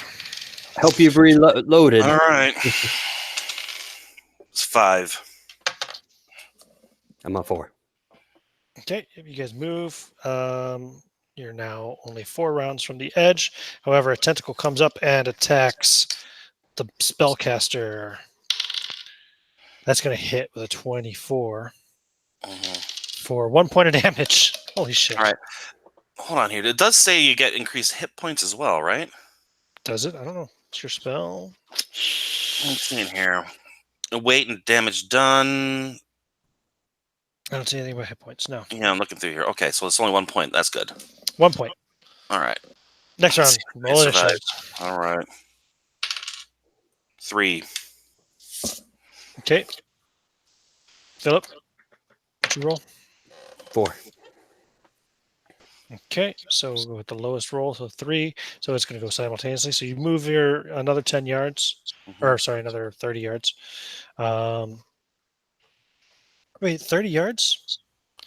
You were only We said 60 feet, right? But we increased that to the next level down. so 90 feet, 90 30 feet. yards, and you were only 50 yards. So it's actually second round will get you out, but it does attack simultaneously. So That's fine. it's going to attack actually Philip this time. So it's attacking as you're making it to the edge. Sorry, I was getting my yards and feet screwed up. That's why I was thinking 5 rounds to get out. No, that doesn't make sense at all. 2 rounds. Philip, what's your armor class with that leather armor on? I've got a 16 to attack. What's base AC with armor, with leather armor? 14. 14. Does Dex give anything? Yes. Yes. Then I guess it's 16. Okay, and I rolled 16, so it hits you for 6 points of damage. Okay. But then you guys get out Whew. with the cart and Cole lying in the cart, looking a little bit worse for wear because he's been a cold, soaking wet night in that cart, but he's alive. Yes. Ah, good so. You look like 2 hands on 1 belly. I drop it and then I cancel the spell and shrink back down. Whew. Let's do some experience points, gentlemen. Now, keep in mind that whatever experience points I give you, if it's enough, the maximum you can go up is 1 level and halfway to the next level. Okay. Okay? Because I kind of have a feeling at least some of you are going to break that point. Now, where is the stuff I wrote down? Oh, it's here. So I have a theory, gentlemen, about what we just encountered in there. Have you ever heard of a sand lion? No. Well, it's a type of, I think, arachnid, like a spider-like creature that builds a trap, and when anything in it gets close to it, it springs forth and drags it down. I may be wrong about the type of creature, but it's some sort of spider thing that does this. And I believe this field is something similar. It offers an enticing farmhouse with lush cornfields all around it and lures its victims in. So how do we kill it? And I think we don't kill it. Not with our level of ability. The creature itself is what made this place, and I believe the scarecrow to be like a symbiotic parasite of some kind that would clean up and make sure that flesh and whatnot eventually makes its way to the grounds for the creature below to eat. Either way, tell you I this, and I look up, and I look at the field. Do we leave a sign? Shaking my head, and I say, "Indeed, this is not for the pussy." Indeed, indeed. Yeah, so, yeah, we should leave some kind of notice. Danger. Death. And horror. Something like that. And in whatever languages you know. So I carve with my iron spike onto the ground something that says "Geen ingang," no entrance. Into the ground, I don't know if that's going to last very long. We should probably put it in like at least a plank. Are there trees nearby? Yeah, there'll probably be some trees around. Just carve it into the trees. Sorry, if you've been talking to me, I've not. I got the tools to do that. No problem. Right. Okay, I miscalculated, but so it's not as much as I thought it was, but still a lot of XP here to be gained. So that, and also you had those ivory keys. I'm going to the say sword. The ivory keys. Got the book. But yeah. So the ivory keys are going to be worth another 300 silver.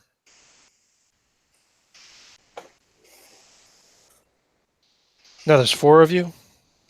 Yes. Okay. Plus your bonus for attendance. Okay. Each of you is going to get 2,687 experience points. So I had miscalculated. I was thinking. 2,687. Mm-hmm. Nice. Yeah, Brings me dangerously close to the next level. Go ahead and make it up to 2,700 actually, because I didn't give you any experience points for the scarecrow. So What's that? 2,700. yeah, 2,700 each. This is on top of the extra 3,300 you already got, Rob, as well. Nice. So Rob dies but survives. What was the thing that you rolled, Rob, for your death chart? Leg wound. Okay. Number 7, I think it was light leg wound. So Oh, Infection lucky. persists. It's not too bad. He's reduced to half speed for, what did I say, 6 days or something like that. So Not bad. Not bad. That's You guys- lucky. You guys saved me, which I don't know if Yeah, I if was you guys had left him there, he was going to probably starve to death. No, I wasn't going to leave him there, but there's no way we're going to be able to do that in the middle of the night in the rainstorm. Or maybe the scarecrow would have come and got him. Yeah, well, yours was still lucky that you had that gun on you. That was a nice shot. Boom. And it was so badly damaged, it only had 3 hit points left. Yeah. Yeah. Yep. All right, cool. Good Just stuff. glad I'm I going was to end able the broadcast. to hold it just long enough. Yeah.